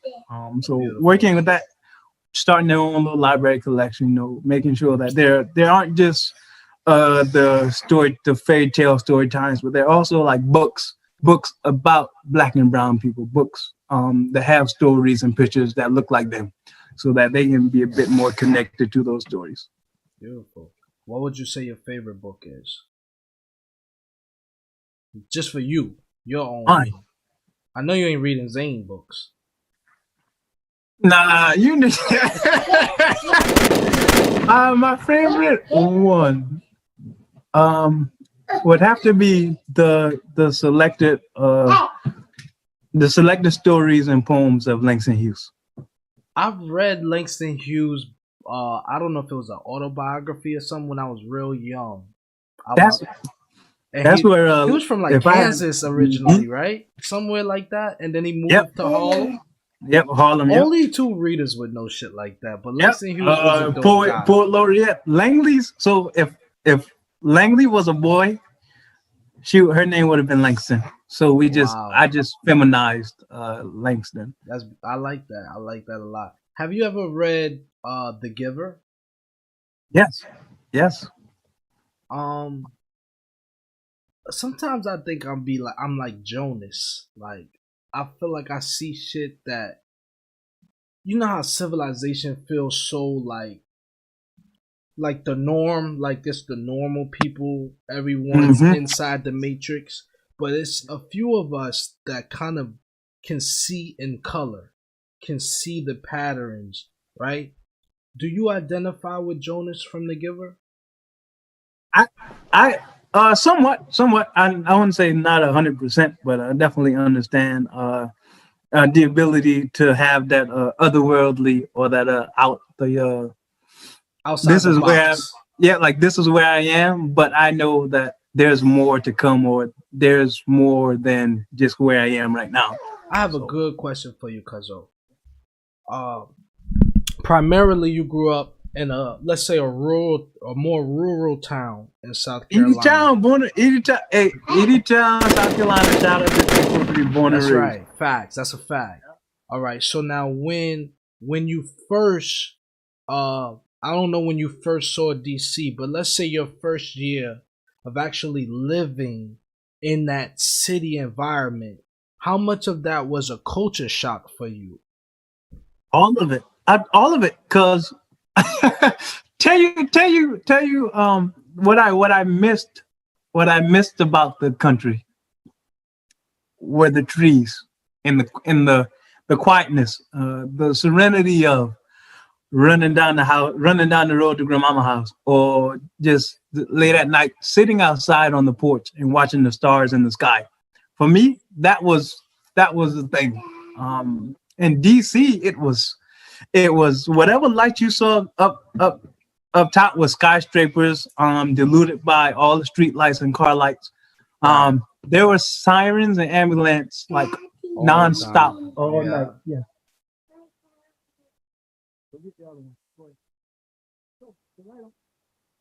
And so like the city life was an adjustment, which is why I always enjoy coming home. I take solace in going back to my roots. So when you go home, because one of the first things I do when I go home, like if I've been in the city too long, as soon as I get home, I walk barefoot in the grass. Do you do that? Hey, I do it. I miss it. It's something like, about it, man. It's your connection to Earth. Those are your roots. You know, you're reconnecting. Now here's something cool that I learned about South Carolina over the years. You know, we talk a lot about African Americans and that experience in America, but a lot of people don't realize Charleston was probably one of the very first slave ports. You know what I'm saying? Like where the ships actually came and brought the people from the Caribbean islands, Africa during the transatlantic slave trade, and even black people that was in America before the transatlantic slave trade, before the white people got here, right? So we are directly, or our culture and our families and those generations of people are directly connected. Like this is like, you know how they got different forms of cocaine, some stepped on and some is like pure. We are like pure black people. You know what I'm saying? Like the ones that they wrote about in the Christopher Columbus books and shit like that. Oh yeah, fact. And I think right what you're saying, I think like Charleston was one of the most numerous numerical wise where we've got like an excessive amount of transfer slaves. So like Yeah. It's not even just about like just it being a port. Like numbers wise, Charleston's like one of the biggest ports for slave importation. And when I think about the old folks that I knew, right? You know, think about like Uncle Peanut, Grandma Lee. Not to call them old, but just they older than us. You know what I'm saying? Like the wealth of knowledge they had. Like I remember being so young, maybe like 4 or 5 years old, before I could go to grade school. Cause your older brother, was going to school already. Him and Shaniqua. I couldn't go yet, and we was on Shepherd Hill, right across the street from Quarterbomb, and I would just watch. Was that your great granddaddy? Yeah, Harold. Yeah. You know what I'm saying? Just the way he moved in the yard, you should just sort of. It was like, it's just, I don't know, bro. It's something about that that's majestic. You know what I mean? And like the family, how we got family, community in Edie Town. Got the Shepherds, the Simmons, the Frasers. You know what I'm saying? The Collins, the Wickfalls. That's beautiful. And I tell you, man, like that's what our culture is. That's what I've never been to Africa, but I believe that's what the African culture is. That community, that knitted web of, no matter what your last name is, no matter what your status is, we're all one people. Right, because literally, like, Aunt Tan could have gave me a beat and my mom would have said nothing. All right. You know what I'm saying? Nope. And then give you another one. Right. Oh, what? What you was doing over there? Right. Oh man, I tell you this. I remember missing the bus a few times, maybe like high school days. And across the street in Quarterbomb, like 7:30, Mr. Simmons, he'd come by and clean that red Jeep at the car wash. So I'd ready to be dressed. I'd run over there and be like, "Excuse me, would you mind giving me a ride to school? I missed the bus. That my mom's already going for work." And like it happened like 4 or 5 times. And like for me to be comfortable enough to be like, "Hey, okay, I trust him," And my mom would be like, "How you get to school? I know you missed the bus." And then I tell him, like, "Oh yeah." I mean, I think right now he's a reverend at Hickory Hill Baptist Church. So shout out to Reverend Simmons for always making sure that I was straight. That's just, such a small knit community. And you got the Edie Town and Cross rivalries and stuff. Yeah, but we all too. the same. Like when Cross played Timberland at that basketball game, man. You know what I'm saying? And them cheerleaders leading that chair, and they start saying, "Oh." Yeah. We all start saying, "Oh, we coming back now." You know what I mean? Like, beautiful. And coming initially from New York City, and like I've always been back and forth my whole life. It was always a direct contrast, because up north, people don't even look at each other eye to eye walking on the sidewalk. But hey, Pimp, remind me to come back to that. Go ahead and finish up, and I'm gonna come back to that. But I was just saying, but in the South, it's like people want to know as soon as they see you. You look like somebody I know. Who your people is? I knew you was from over there. I know your uncle. I know your granddaddy. I know your grandma. You know what I'm saying? And you. It's to the point where we just think everybody our cousin. I'm not dating. At that point, you might well be family. I'm not dating nobody from Edie Town. You know what I'm saying? No. I don't care what you think it is. You're my cousin. You know what I'm saying? No. So I get it, man. But go ahead, go on with your story about not looking eye to eye. Yo, my wife was born and raised in DC. And her family's like that. Like they're not, so obviously like the not looking people, not like, if they don't know, like up here, if they don't know you, they don't speak.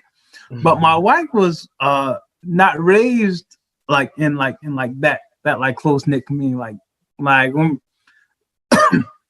like if they don't know you, they don't speak. And like So our family, you know, like we do all like the gatherings and the hugs and the potlucks and the are you okay and things of that nature. Like my wife, they weren't that close knit. So the way I show affection and the way that she does is a contrast. And part of that is based off of culture and the influence that culture has on family and relationships and upbringing. My old lady is from Virginia Beach. Well, she's from Arkansas, but she grew up since she was great, like kindergarten, Virginia Beach, right? She doesn't understand. Sometimes she don't understand why I'm so affectionate, right? Like I'm just like very loving. Like, baby, it's nothing you can't tell me. It's nothing we can't go through, and I don't have no shame in my game. You know how city folk, they try to hide it. Like, you know, I ain't got the money. Don't let her. We ain't got it. Who paying for this motherfucker? You know what I'm saying? Like, so it's just like a difference. But I think women, when they really get in a relationship with us, coming from them small towns like in South Carolina, North Carolina, Florida, Georgia, all of that, they really fall in love with us because we love sincerely. Yep. Yeah. You see what I'm saying? It's a real love. Like we be on the couch and like my wife be on one end and I be on the other, and I be like for me, like this don't, like my spirit don't like this.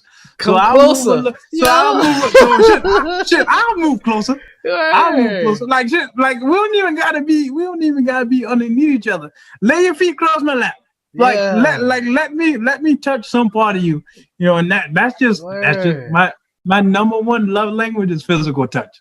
So like I need that. Like give me that and we good. So that's where I'm at with it, that's man. Beautiful, man. What is some of your goals going forward? Because you're gonna be approaching 30 in the next few years. Hey, few years, yo, you know, and I'm 29 this year, bro. Damn it, man. I'm so used to talking to Shifty, young ass. Shifty 26. Yeah, hell nah, I'm right there. Well, I just turned 30. Only thing I'll tell you, bro. And I know you never had an issue with this. My wife just turned 31. Beautiful. Just try to stay athletic in some capacity. You want to keep the shit moving so the shit don't start, you know what I mean, cramping up on you. Shit don't start breaking down. Yeah, just keep that motherfucking engine purring. That's the only advice I got for you, dog. Whether it's basketball, football, track, if you just go out there for 30 minutes and just say, I'm going to go run me a couple laps and come home. Go run around a little bit. Just do something. Keep that juice flowing, because it makes wonders for me, man. I feel younger than I did. Hey, man, I see you. Boy, being Planet Fitness almost every day. Goddamn. I'm trying, man, but I'm trying. My goal is to get sexier than I was in my 20s. Boy, stop that. Seriously, that's a goal of mine. That's really a goal of mine. All right. Hey, it's going to happen for you, bro. It's going to happen for you. Word. It's taking a long damn time because every now and then I fall back into Chipotle mode, like Shifty was telling you. I love a goddamn rice bowl. You eat Chipotle? Hey, that should be good, though. Well, hey, that should remind you of home, man. That rice and chicken. I'm trying to think. Because nowhere else you can get rice like that. Everybody got French fries, bro. I get tired of French fries, bro. I want some rice. It's that country. It's that southern shit. You know shit. We eat rice with anything. That's what my girl said. My girl said, y'all motherfuckers eat some damn rice, boy. Damn right. We love some rice. Don't miss out on the rice. That's another part of the culture, though. That's where they took a lot of the West Africans and brought them to America because they knew how to work the rice fields. And South Carolina got that swampy land. I learned that shit too, man. Like people like the history books tell you like cotton is king. Like overall, but shit in the South, rice was where it was at. That damn rice, and when whoever discovered gravy, I just want to give them a gunshot. You put them on fucking. Hey, after I had gravy and rice, I don't want no butter. Don't just put no butter on that shit. I don't care if it's turkey gravy, beef gravy, chicken gravy. Just make that motherfucker brown, gray, whatever. I don't want no white gravy though. That's that Texas shit. See out there in Texas they eat that white gravy. I don't know. Yeah, no, that just got to be brown. I don't know what that's about. You know what I'm saying? What's your favorite meal to cook or eat? Pause. I was like, hey, let me see. You said cook. Shout out to, I don't even know if she's still on. Shout out to my wife, Mrs. Ashley Franz Howell. Hey, cause if I ain't gaining no weight and I ain't losing no weight, it's cause of her. Favorite meal to eat. But shit, I tell some reels now. But I tell some ribs now. Give me a good. You like some ribs on? Yeah, give me a good. You give me a half rack, you gonna piss me off. I need a full one. I need a full one, boy. Hey, that's right. Between me and you, can you take Jizzle now? He getting a little older now. Can you take him now? And he's slimming down. Hey. I'll run it one time, and I'll let you know. I'm gonna tell you the truth. Cause see, you know, my little bro, he getting in his physical prime, and he think I'm slowing down. You know what I'm saying? I tell him what, let a nigga try me. Try me. Hey, I'ma treat him like he ain't even family. Don't ever try your big bro, Sean. I'm telling you, man. We got that strength, bro. Kevin getting big headed too, though. But I tell him I knock him down the side. Kevin getting a little big headed too. But my goals. I'm working on making sure my wife's podcast take off. You know, like this was something. If she's passionate about it, then I'm passionate about it, and then we're gonna work to get this thing on and popping. But personally, get my work out there, get my poetry out there, getting some of my writings out there. I'm probably working on publishing a book this year or sometime next year if I can get in touch with the right people. If I got to self-publish, then I will, because I've been writing poetry since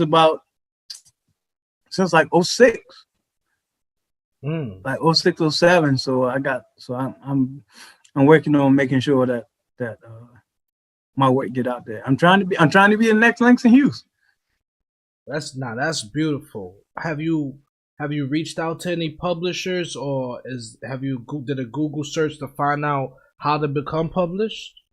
So I've been mostly doing research on self-publishing. So I'm not sure. I mean, I could do a book.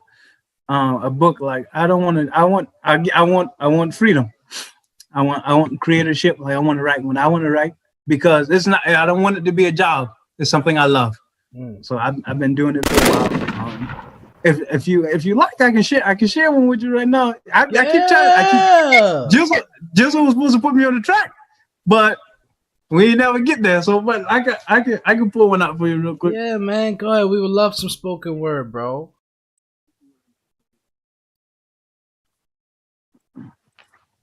This is a Party in the Living Room, Janky Ramblers exclusive. We've never had someone share art of this magnitude. So I'm just thankful. I'm shutting up. I'm just thankful. So I'm just gonna get into it. By the time I get to the end of this one, you'll know where it's coming from. Give me just a moment. This one's titled Tribute. From a small town in South Carolina, I, just like you, had big dreams. Howard University impressed herself upon us both. We shall be grateful for all she has taught us. I and others stood with you in the batter's box as you battled racism and segregation, not with your fists, but with the bat and athletic prowess in 42. We grooved to the funk as you took us on a journey of highs and lows, moving our soul and feet with the music of Soul Brother #1, Mr. Dynamite, the godfather of soul, a fellow South Carolinian. We traveled from Cape Town, South Africa to Los Angeles, California. As you traced the trail left by your sister, you showed us persistence, determination, and vengeance as you delivered the message from the king. After the death of your father, we gasped as you took up the mantle. Our first look at Black Panther, a alongside the other Avengers. We gazed at the majesty of pyramids across sand-burnt lands. You personified wisdom and knowledge as a god of Egypt. We listened attentively as you argued before judge and jury, changing and making history as the first African-American Supreme Court Justice, a fellow Howard University Bison. We roared at the screen to see our people with intelligence, technological genius, and natural beauty in a place where we ruled and thrived with you as our king, T'Challa and Black Panther. Wakanda forever. We ran and drove with you through the island of Manhattan, hunting down cop killers, trying to escape using one of 21 bridges. We transversed through a war-torn country in search of buried gold from years ago. Guided by your teachings, we searched for you to reunite the Five Bloods. We were struck silent by your death, unaware of the burden you bore as you performed on set with such tenacity.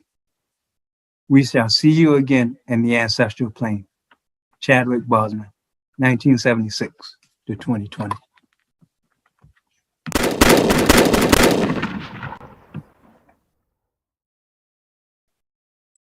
That's fine, bro. Your pen done developed a little bit. What you doing out there in DC, man? Hey, man. Hey, live it and live experiences, man. I'm telling you.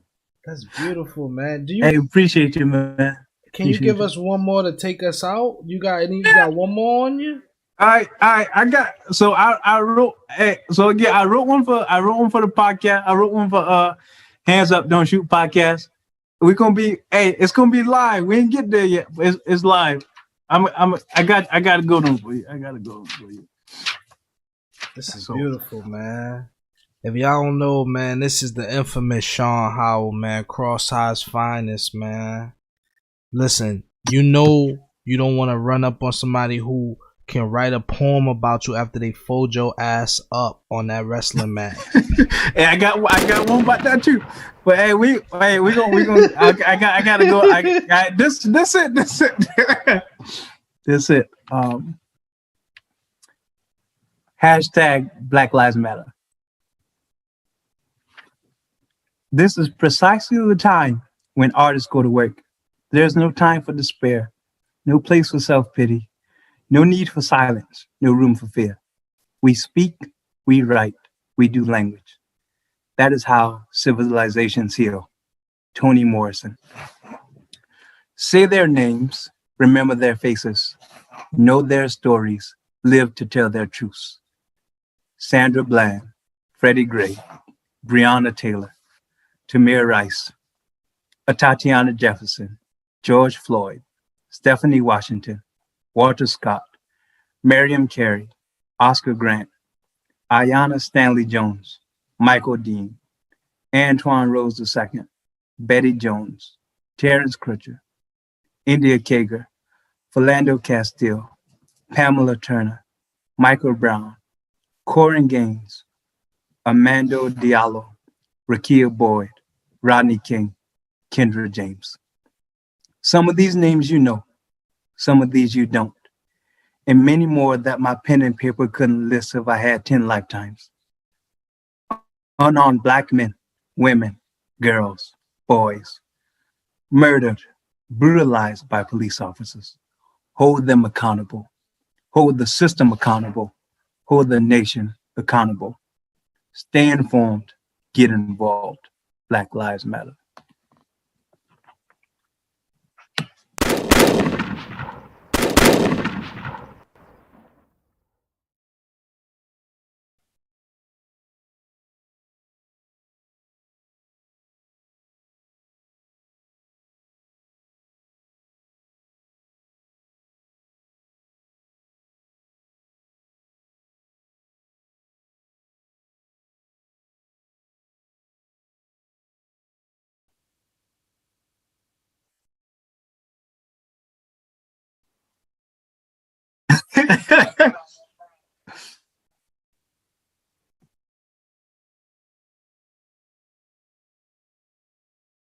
Much appreciated, man.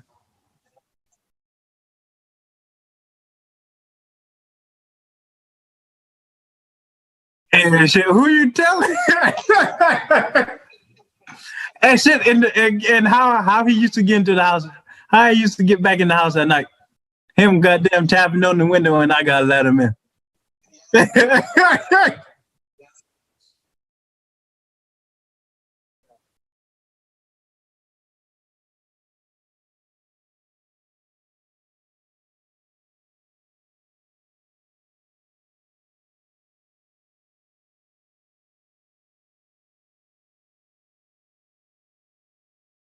Oh yeah, man.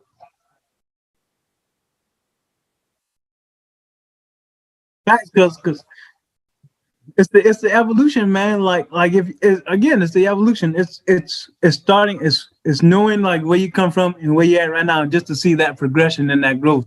Like the poetry I wrote 10 years ago, way different headspace, way different lifestyle, way different mentality than where I'm at right now, man. So again, like just to see like your growth in this industry and in this platform, like I just want you to know that I appreciate you, man. And when I finally get caught up, man, hey, stop, man. Hey, what? Hey, you know what words are my things. Hey, and then that's the thing. Like we gotta give these flowers while we here, man, because it like natural. The number one death of black boys and black men, black girls, black women. It ain't illnesses. It might be heart. It might be heart attacks. It might be heart disease. It might be diabetes. But that's not that. But if that's inherent, if that's genetic, some of that shit we can't control. But what we're most afraid of is death by police. Wrong place, wrong time. They had a bad day and they feel like shooting one of us. So even even like complying, that shit don't put us in high light. So be safe out there, black man. I love you. I'm telling you this right now while we still breathing, while we still living, bro. So that's where we at with it.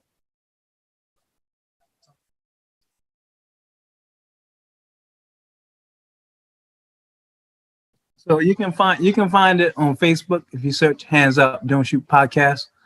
Website HUDSPod.com and Hands Up Don't Shoot Podcast.com. Definitely looking forward to you guys tuning in, getting informed.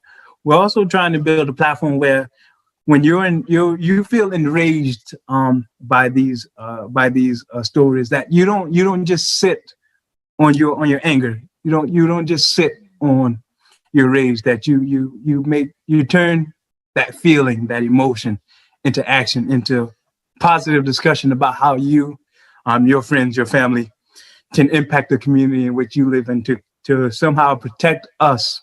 When I speak us, I mean us as a whole, as a black people. No matter whether you're biracial or both of your parents are black, like if there's black in your bloodline and your skin color black, or if police officers identify you as black, then we're talking about you too. So we want you to be proactive, because too often in the black community, we're reactive. We're driven by emotion. So we want you to be proactive in trying to find ways and avenues to not only foster healthy discussion, but also healthy, valuable solutions for the communities in which you live in and for the nation as a whole. Beautiful, brother. Beautiful. So, I'm not going to hold you up no longer. Get you some sleep, Dad. I'm going to play a little bit of outro music. This pod will be available on Spotify tomorrow as well. And thank you, Ramblers. Join us Wednesday around 9 p.m. Eastern for episode 71. This was like 9:15. You shit. CP time. I'm playing outro music, man. I will not do the slander. From a simp to a pimp. Episode 70, baby. Hey, appreciate you having me. Hey, fam. Hey, much love. Much love, bro. You look around, what do you see? Businessmen, teachers, lawyers, carpenters. The very minds of the people we are trying to save. But until we do, these people are still a part of that system, and that makes them our enemy.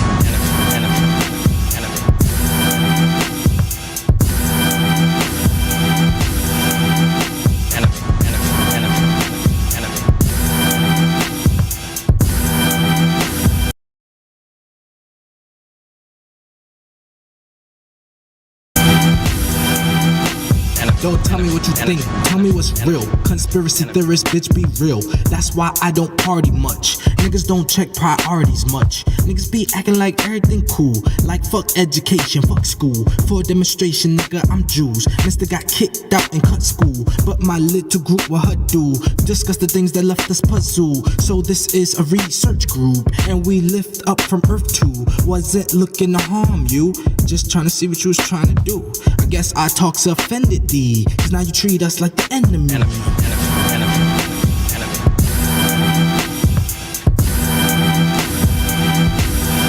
motherfucking enemy. You ever squared up with your enemies? Talking about fuck these niggas. The system saying fuck these niggas. Don't you know you a nigga? Self-hating cool, my nigga. Social classification. I'm at the bottom relating. Cause the middle is dropping, but the elite thriving. The news so conniving. Who's in my email spying? Whose brain losing it? Mine. I see the matrix every time. The system is well designed. My kind has evolved in time. Refuse to stand in the target line. Rebellious, use art for my enemies.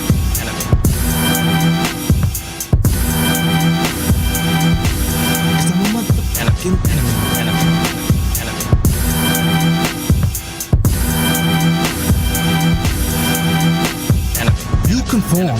Regular thoughts that say you belong. So you write a song. In your mind you wanna do it right, but to get the bread you spit it wrong. Record fails. They only want you for your record sales. How many kids did you influence? And you still rap about stupid shit. You conform. Sound like the next dog to do that shit. Niggas will never be Julius. I know the tricks, I'm studious. Like I really wrote papers in school for this. We cannot all get along. I'm the rap from the MacBook. We cannot all get along cause Rodney King got his ass whooped. Enemy.